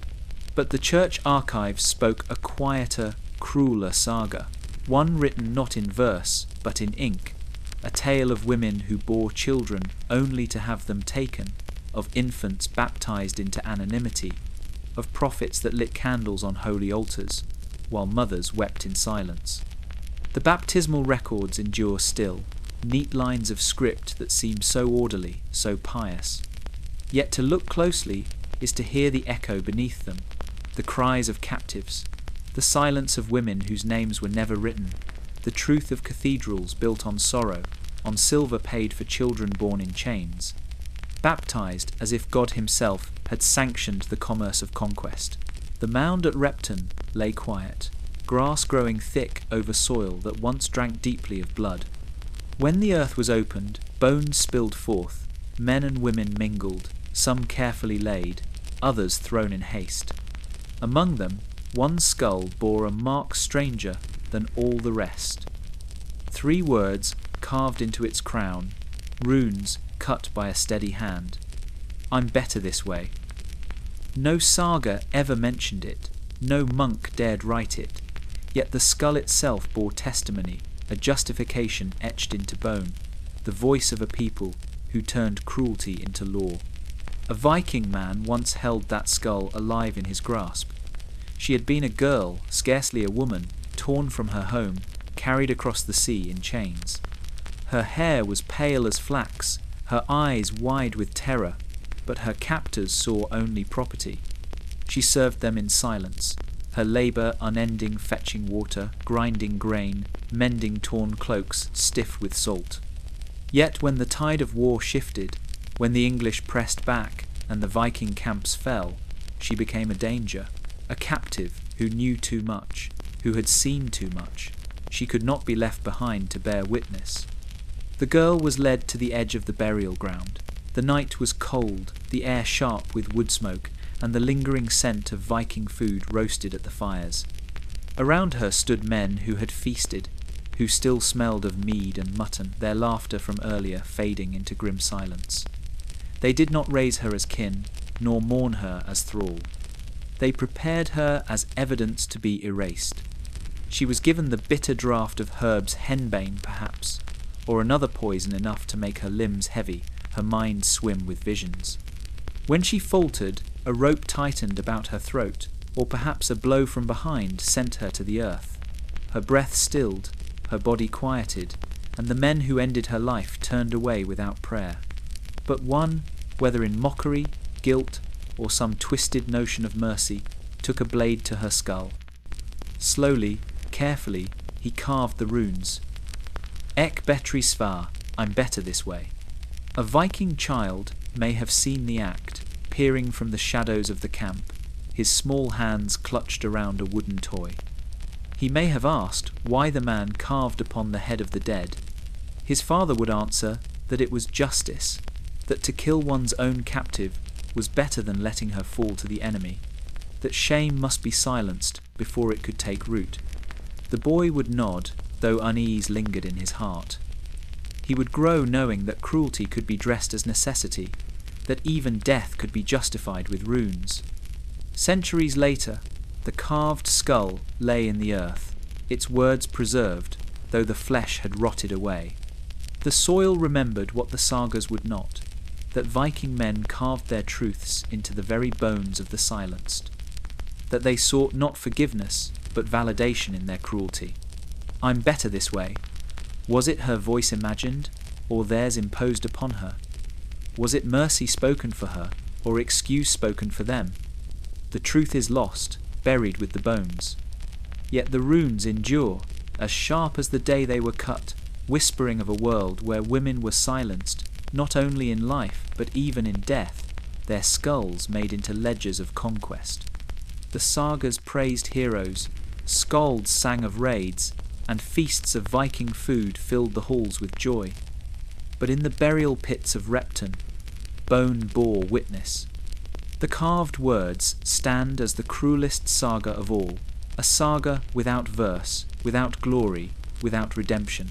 Only the silence of a girl whose fate was decided by men, her story carved into her skull, a justification written in bone.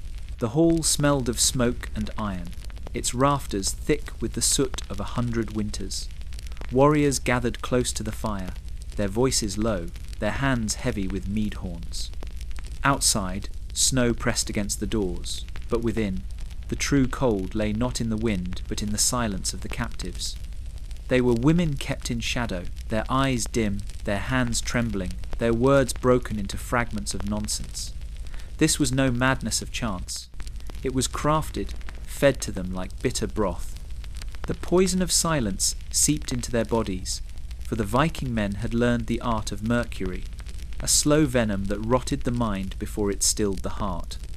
A Viking man stirred a clay vessel over the fire, its fumes sharp and acrid, biting at the nostrils. He dipped a horn spoon into the liquid, then forced it to the lips of a bound woman. She resisted at first, her head twisting away, but the grip of another held her still. The draught burned her throat, left her coughing, her face pale as chalk. Soon her words tumbled into confusion, her thoughts slipping like water through a broken net. She laughed when she meant to cry, whispered riddles where prayers should have been. To her captors, this was proof. Her testimony would never hold weight, her truth buried beneath madness. The others watched in silence. A Viking child peered from behind a timber post, his eyes wide. He asked his father why the women were given such bitter drink. The answer came without hesitation. So they forget, so they cannot shame us. The boy nodded, though unease lingered in his small face. He would learn that poison could serve as law, that silence could be forged as surely as iron. The women, once proud and strong, grew shadows of themselves. Their hands shook when they tried to weave, their steps faltered when they carried water. They muttered in the night, speaking of visions, of fire and drowning seas, of voices only they could hear. Some clawed at their own skin until blood ran, others rocked endlessly in the straw, humming fragments of songs from the villages they had lost. To the Viking men, it was order.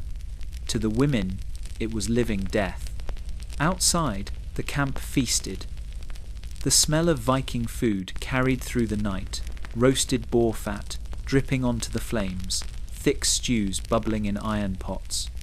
Men laughed, their mouths greasy with meat, their voices raised in boasts of raids and silver.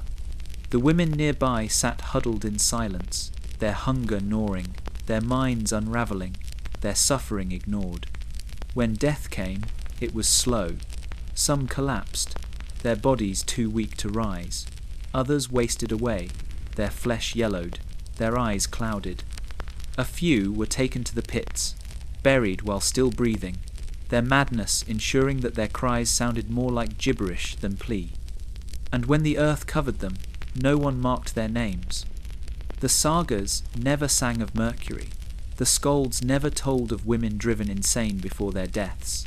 But the soil remembered, the bones whispered, their marrow stained with the proof of poison. Centuries later, when the graves were opened, the traces still lingered, silent evidence of silencing itself. The poison of silence was not only in the cups they forced upon the women. It lay in the sagas that ignored them, in the laws that declared their voices worthless, in the memories scrubbed clean by fear. A Viking man could sleep well, believing the world would never hear the truth. Yet the earth remembered, the bones remembered, and the silence itself became a louder saga than any sung in mead halls.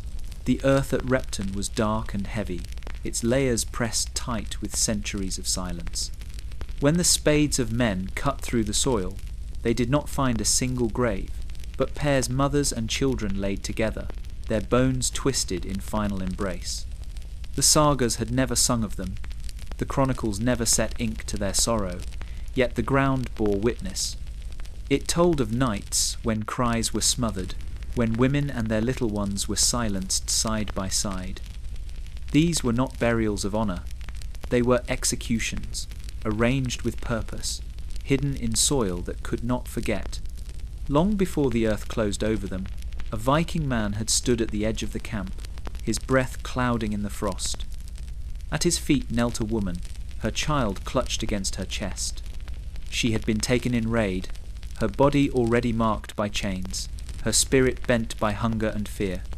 The child whimpered softly, too small to understand, but the man understood.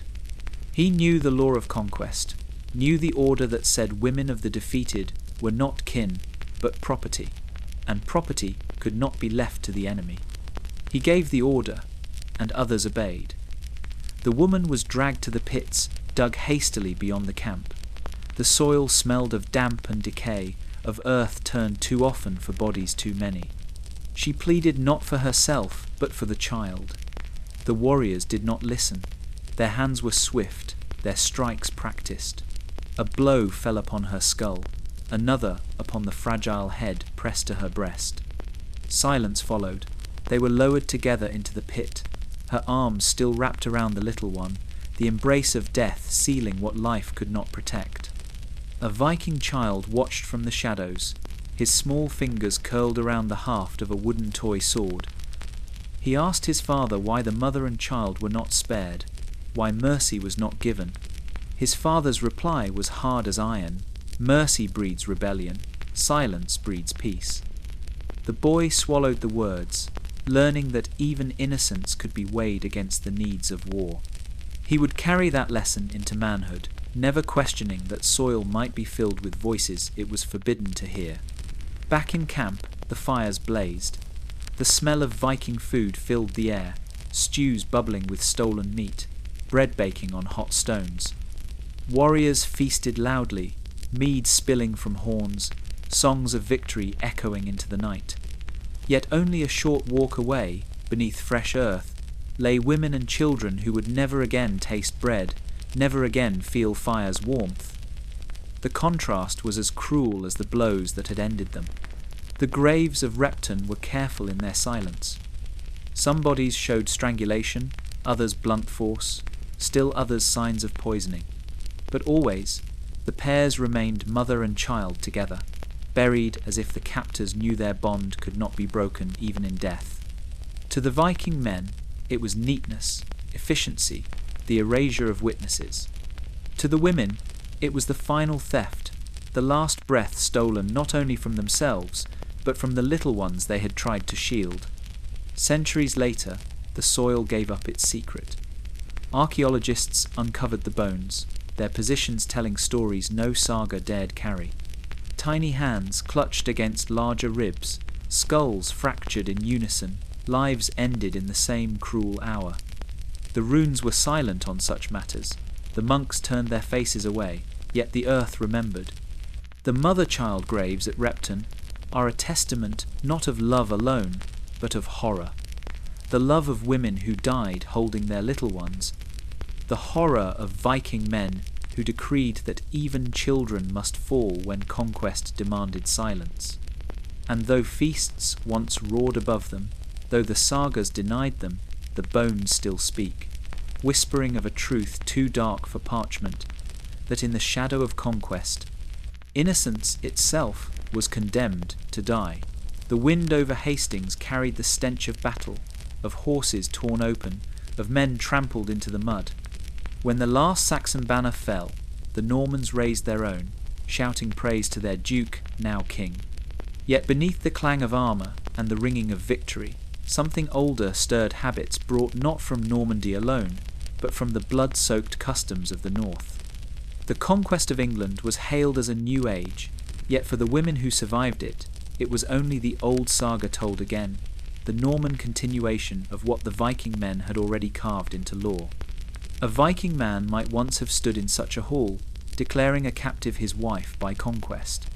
Now it was a Norman knight, his tongue speaking French, but his claim no different. Women of Saxon blood, stripped of kin and protection, were listed among land and cattle in the records of their conquerors. The Domesday scribes wrote of chattels and dependents, their neat ink strokes hiding screams never set to parchment. But the truth was plain.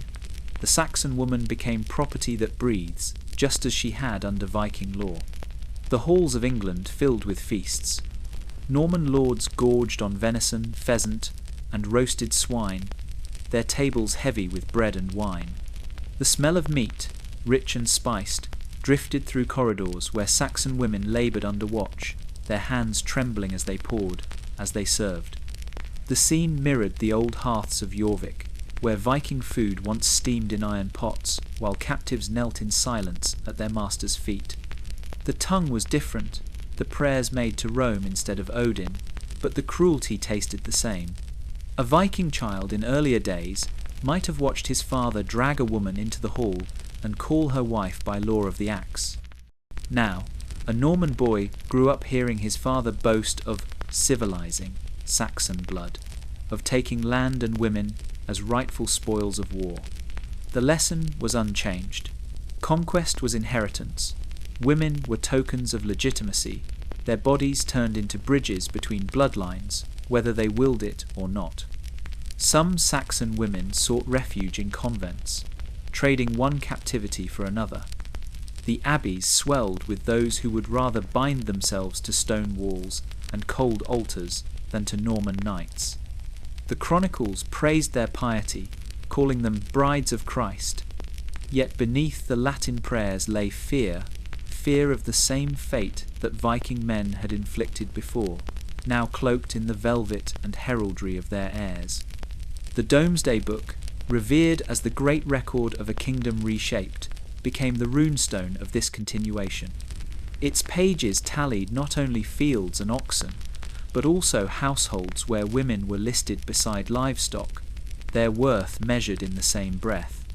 Where the Viking runes once carved prices in stone, the Norman clerks now set values in ink. The script was smoother, the language refined, but the truth beneath was raw and unchanged. And so England learned that conquest by Normans was but conquest by Vikings under a new name. The ships that once bore dragon prows had been replaced by cavalry banners, yet both carried the same message: women belonged to the victor. Their bodies legitimized land claims, their children bound bloodlines, their silence guaranteed order. The sagas had passed into chronicles, the skalds' chant into monks' Latin, but the story remained unbroken. From York to Hastings, from Viking man to Norman knight, the fate of the conquered woman was the same: to be spoken of as possession, recorded as property, erased as self. And though the Normans raised cathedrals and castles higher than anything the Viking men had ever dreamed, their foundations rested on the same truth that conquest was written not only in blood spilled on the battlefield, but in the lives of women pressed into silence beneath the weight of new masters. The monks bent over their desks, quills scratching like beetles across vellum. The year was 1086, and England trembled beneath the weight of the Domesday Survey. Line after line, field after field, the new king's scribes recorded the kingdom as though it were coin to be counted. Oxen, swine, barley, mills, nothing escaped their ink. Yet hidden among the lists, written in the same breath as cattle and wagons, were women, not named as daughters or wives, not honoured as kin, but tallied as chattels. Property, flesh and bone pressed into the same column as beasts of burden. The Norman conquest had ended Viking raids, yet in truth it was only the continuation of the same saga: women as possessions, measured and priced. A Viking man would have recognised the logic. He too had once carved into runes the worth of a maiden, the value of a mother, the silver owed for a slave. Now, the Norman clerk dipped his quill and wrote in Latin what the Vikings had once etched in stone: that women were assets of conquest, listed alongside sheep and tools. The script was smoother, but the meaning unchanged. In manor after manor, the surveyors walked, their boots crunching over frozen ground, their eyes sharp. They asked the lords what they owned, how much grain, how many cattle, how many dependents. And the answers came without shame. A Saxon woman, her husband slain at Hastings, was now part of a Norman knight's estate, her children scribbled down as mouths to be fed, but bodies to be worked. The Domesday clerks noted it as they would note the turning of a mill wheel. In the halls of these lords, feasts were laid out in abundance. Viking food had once filled the air with the smell of roasting mutton and boiling stews, and now Norman kitchens smelled little different, fat spitting on the fire, bread rising dark and heavy, wine poured until it spilled. Men laughed, their voices echoing in rafters, while the women listed in their inventories served them silently. Their hands red from labour, their eyes lowered. To the victors, they were proof of prosperity. To themselves, they were lines of ink in a book that did not care if they lived or died. A Viking child once learned by watching his father claim a woman in the hall. Now, a Norman child sat beside his father as the clerk read aloud their estate, his young eyes bright with pride as he heard the tally of sheep, swine, land, and women. He asked no questions, for to him it was all one wealth, the same lesson repeated across generations. Conquest makes possessions, and possessions give power. The Domesday Book endured, a monument of parchment and ink, but it was more than a record of land. It was the codification of silence, the binding of women into the same chains as oxen and ploughs. The language of ownership ran deeper than sword or shield. It was written into law, into memory, into the very way lords spoke of their halls and holdings. To the Viking men of old, women had been spoils of raid, property seized by axe and fire. To the Norman lords, they were assets of estate, property secured by charter and seal. But for the women themselves, the fate was unchanged. Their voices were lost beneath ink, their names erased, their lives reduced to numbers. The sagas had been cruel in silence, the chronicles no less. And so the Domesday Book, revered as a treasure of history, whispered a truth darker than any monk dared preach. That the conquest of England was not only written in blood and stone, but in the ink that placed women beside livestock, reducing humanity to property and conquest to commerce. The new castles rose like teeth upon the English hills, their stone walls stark against the grey sky. Where once wooden halls and earthen ramparts stood, now towers loomed, their gates bristling with iron. To the villagers who tilled the fields below, they were monuments of power. To the women dragged inside, they were prisons. For beneath the great halls where lords feasted, where banners of conquest swayed, chambers were built not for treasure nor grain, but for captives. The castle holding cells, designed with purpose, crafted to confine the bodies of women claimed in war.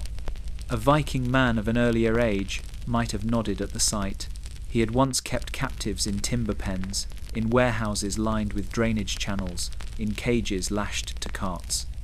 Now the Normans, heirs to that cruel tradition, built their cells of stone. The walls were thick, the doors banded with iron, the windows no more than slits that admitted neither light nor hope. Within, women huddled on straw, their breaths frosting in the cold air, their hands raw from labour. Above them, life carried on. In the great hall, fires roared, and the smell of roasted venison drifted into the rafters. Men raised goblets, their laughter loud, the tables heavy with bread and meat. It was little different from the feasts of old Viking food rich with fat and grease, drunk men boasting of their raids. Yet beneath their feet the women waited in silence, their hunger gnawing, their bodies chilled, their children crying in the dark.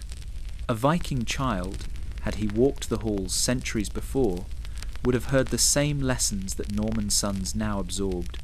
For Norman boys were brought into the lower chambers, their fathers showing them the cells as proof of authority. Here lies the strength of conquest, a lord would say, his torch casting long shadows over the bound women. The boys stared, wide-eyed, learning that victory meant possession, that the bodies of the conquered were as much spoils as fields or cattle. The cells themselves told the story of design. Some were narrow, meant for one or two, others larger, with hooks set into the walls where chains rattled. The floors bore grooves where water and filth had been washed toward drains, the same practical cruelty once found in Dublin's warehouses. It was not neglect but planning, proof that the captivity of women was not an accident of war, but a system, refined and built into the very foundations of stone. At night, the women whispered prayers, their voices low, their words trembling. Some clung to memories of villages burned, of husbands slain, of children lost to pits or blades. Others rocked infants in their arms, babes born of conquest, their futures as uncertain as their mothers. The cries of those children echoed against the stone, seeping upward through the cracks, muffled by the sound of music and feasting above. The chronicles praised the castles as symbols of Norman order, of strength brought to a conquered land. Yet the stones remembered differently. They remembered the scrape of chains, the tears shed into straw, the bodies pressed against walls too cold to warm. Each chamber was a verse in a silent saga, one the monks dared not write. The castle holding cells were not built in haste. They were carved into the heart of every keep, as enduring as the towers that loomed above. To the Norman lords, they were necessity. To the women, they were despair.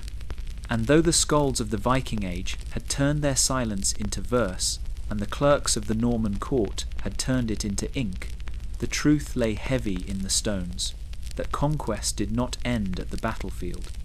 It continued in the darkness below, where women waited behind iron doors, breathing property, forgotten beneath the feasts of men. The seas between the isles and the north roared with ships, their dragon prows slicing the foam, their decks heavy with captives. The sagas sang of plunder, of gold taken, and kings defeated, but the truer treasure lay in flesh. Women torn from Celtic coasts, from Saxon villages, from the green hills of Ireland, brought across the waves, not merely as slaves, but as vessels of conquest. Long after their cries were lost to wind and tide, their blood would whisper in silence, carried in the veins of children who grew to call themselves Norse. The bloodline experiment was no chance. It was design, written not on parchment, but into womb and bone. A Viking man might stand proud at a feast, raising his horn of mead as he boasted of his farm, his ships, his cattle. Yet among his boasts he would point to the children at his hearth, their hair pale, their eyes storm grey, their tongues already learning the sagas. Few knew their mothers' names, for those women had come as captives. They ground the grain, wove the cloth, bore the sons who would one day raid in their father's stead. In the skald's song, the children were true Norse. In truth, their mothers' Celtic and Saxon blood flowed in every heartbeat. Within the longhouse, the contrast was cruel. The fire blazed, Viking food sizzled on spits, fat dripping into the flames. Men feasted, their laughter booming, while in the shadows women worked in silence. Some still wore the marks of chains on their wrists, yet their children sat in places of honour. It was a strange alchemy conquest turned into kinship, captivity turned into bloodline. A Viking child would hear only pride when his father spoke of his heritage. "You are of the north," he would say, clapping the boy's shoulder, pressing a sword into his hand. Yet the boy's features carried whispers of another land, the curve of his mother's cheek, the shade of her hair, the quiet sorrow in her eyes. The blood of the conquered lived on in him, though no saga would name it. The graves tell the story that men refused to speak. In Scandinavian soil lie women not born of those lands. Isotope traces in their teeth point to Ireland, to Scotland, to the Saxon coast. They died far from the villages of their birth. Their lives ended in foreign halls. yet their blood endured in the children laid beside Viking fathers. Generation after generation, the experiment continued, unspoken yet relentless. Women were gathered as carefully as silver, carried like cargo, set to work not only in fields and kitchens but in cradles. The sagas praised the strength of Norse blood, the purity of line, the might of kings descended from Odin. But the bones and the blood whisper another saga, one uncarved by skalds, that the North was built on mingling, on conquest turned to kinship, on women forced into silence yet made eternal in lineage. The bloodline experiment was never sung as such, yet every Viking man knew its truth.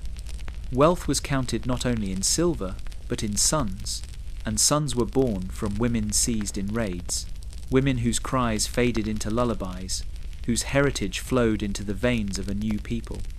And so, though the chronicles denied them, though the songs ignored them, Celtic and Saxon women endure still in the faces of their descendants, in the marrow of those who call themselves of the North, in the unbroken chain of blood that outlived every raid, every axe, every fire. The sagas rarely sang of women, yet among the whispers of markets and raids there lingers the tale of Gunhild. She was once a captive, torn from her kin in the smoke of a raid, carried across the sea in chains. She had served as slave in a longhouse, fetching water, grinding grain, and laying Viking food upon the tables of men who laughed as though her sorrow were nothing. But chains can be broken, and Gunhild's were. Freed, not by mercy, but by her own fire, she rose from bondage to vengeance, turning the tools of her tormentors back upon them. They say a Viking man once tried to claim her as wife, declaring it before witnesses, binding her with law as property that breathes. Yet Gunhild endured, waiting, watching. She learned the habits of the warriors, their feasts, their boasting, the way their camps settled at night. When fortune turned and she fled into Frankish lands, she did not vanish in silence. She gathered others, escaped thralls, broken men, women who had lost children to the pits. Together they formed a band that struck like wolves in the night. Her first raid fell upon a winter camp, the torches snuffed out before the sentries could shout. The warriors awoke to the sound of their own axes cutting them down. No ransom was taken, no captives spared. Gunhild's vengeance was not the measured cruelty of the laws, it was the storming wrath of one who had lived it.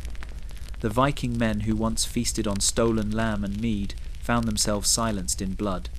A Viking child, caught in the chaos, remembered the pale woman who led the assault. She looked like the slaves his father had once mocked, yet her eyes burned with a fury he could not name. He watched her set fire to the longhouse, watched her drive prisoners to freedom.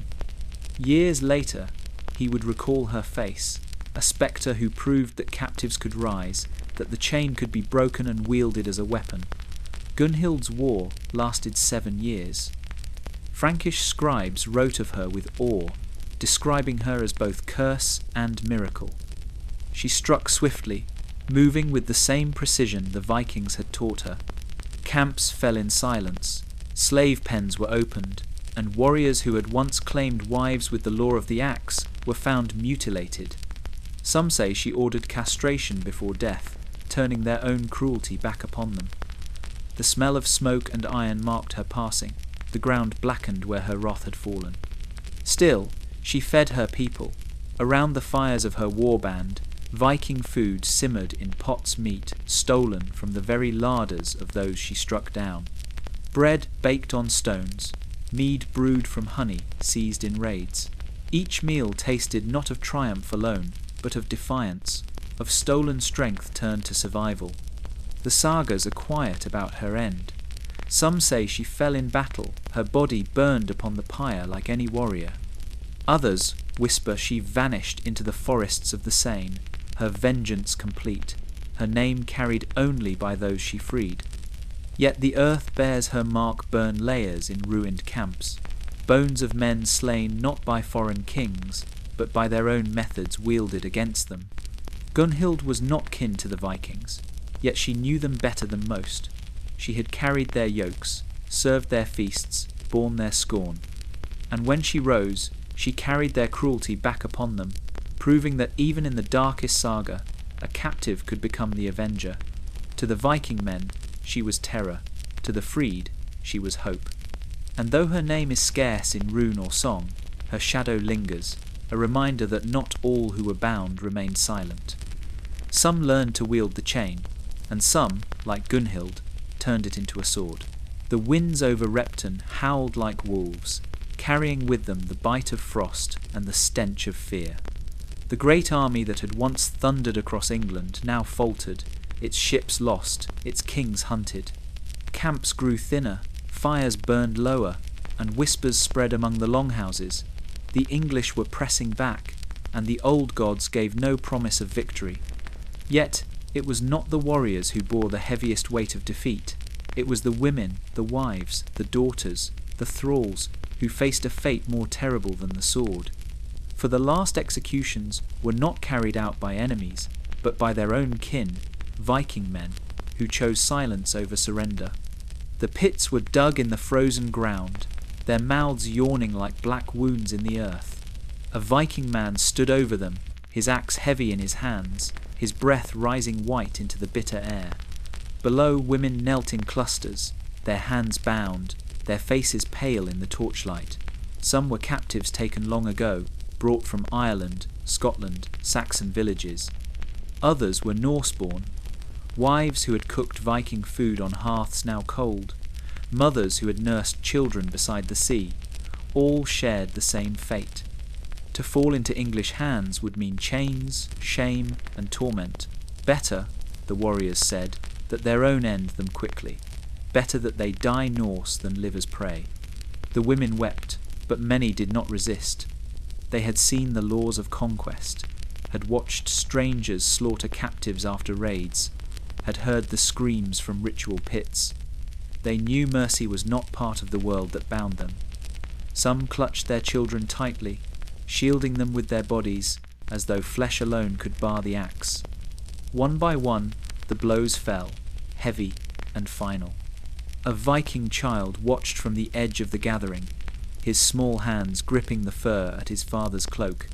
His eyes were wide, his breath trembling as he saw the women he had known, those who had sung to him, who had fed him scraps of bread, fall beneath the strikes. He asked why it must be so. His father's voice was low and hard. Better this way. The English would make beasts of them. We end it clean.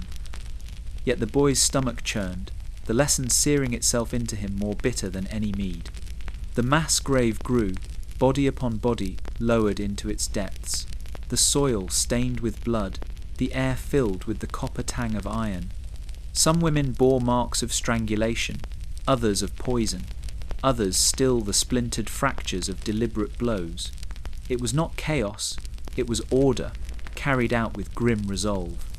When the pit was full, the men heaped soil upon it, tamping it down until the earth itself seemed to groan. No stones marked the place, no runes carved to remember. Silence was their monument. Above, the warriors returned to their fires. They tore into meat, the smell of Viking food heavy in the night, trying to drown sorrow in feasting. Yet the smoke seemed to drift always toward the burial ground, as though the women's cries clung to the wind. The men drank deeply, but the silence of their wives was louder than any song. Centuries later, the grave would be opened. 236 bodies, most of them female, their bones bearing the marks of execution. Among them, a skull carved with runes. Better this way. Justification, etched by trembling hand, a final attempt to make cruelty seem mercy. But the bones told the truer tale. The last executions at Repton were not acts of war. They were acts of despair, kin turning against kin to bury their shame in earth. The sagas never sang of that night. The skalds turned their tongues to victories, never to graves filled with women and children. Yet the soil remembered, and in its silence, the truth endured, that when the age of raids faltered, when defeat loomed, the Viking men did not spare even their own. They chose silence over survival, and the women of Repton paid the price. The soil of Repton lies thick with memory. Beneath the grass, beneath the frost, bones sleep in their hundreds, and among them whispers the cruelest truth of all. A single skull, its crown etched with runes, bears the words no saga dares sing, better this way. It is a phrase carved in desperation, in guilt, perhaps even in pride. It is the closing line of a silent saga, the final justification of Viking men who chose to kill their own rather than surrender them to the enemy. History erased their voices, yet the bones endure, speaking in silence where scolds would not. A Viking man once bent over that skull while it was still warm with life. His blade scratched slowly, each rune pressed deep into bone. Perhaps his hands trembled, perhaps they did not. He had swung the axe, or pulled the rope, or pressed the poison cup to lips that begged him for mercy. When it was done, he left the words behind, not for her, for she would never read them, but for himself, to mask the weight of his deed. Better this way, he told himself, though the earth knew otherwise. The camp around him was restless, caught between defeat and denial. Fires burned low, their smoke drifting toward the burial pit. The smell of Viking food clung to the night mutton grease, barley stews, mead soured by sorrow. Men ate without appetite, their laughter forced, their boasts brittle. The women who had once filled the halls with weaving songs, who had carried water and cradled children, were gone. Their absence hollowed the air more deeply than the wind off the river. A Viking child crouched in the shadows, his eyes wide as he watched the burial ground swallow kin and captive alike. He heard the murmurs of warriors, the words repeated like prayer, better this way. Yet to his ears it was no comfort. He had seen the faces of the women, had heard their cries before the blows fell. He would grow with that silence carved into him, learning that sometimes the hand of kin could be crueler than that of the enemy. The mass grave filled, the soil tamped down, the songs unsung. No stones marked the place, no skalds raised a verse. The sagas turned away, polishing tales of valour while burying the truth of despair. Yet the earth did not forget. Centuries later, when spades cut into the mound, the bones rose to speak. Women and children, their skeletons twisted in final embrace, their skulls fractured, their teeth stained with poisons brewed in haste. The soil itself told of fire and blood, of executions carried out with method, of silence enforced with steel. The runes on the skull remain the sharpest wound of all. Better this way. Were they meant as mercy or as mockery? Were they carved by trembling hands seeking absolution, or by one who believed cruelty was duty? No parchment answers, no saga explains. Only the bone speaks, carrying across centuries the echo of an age when silence was law and death was convenience. The Viking men feasted above, the Viking food steaming on their tables, their voices rising in false joy.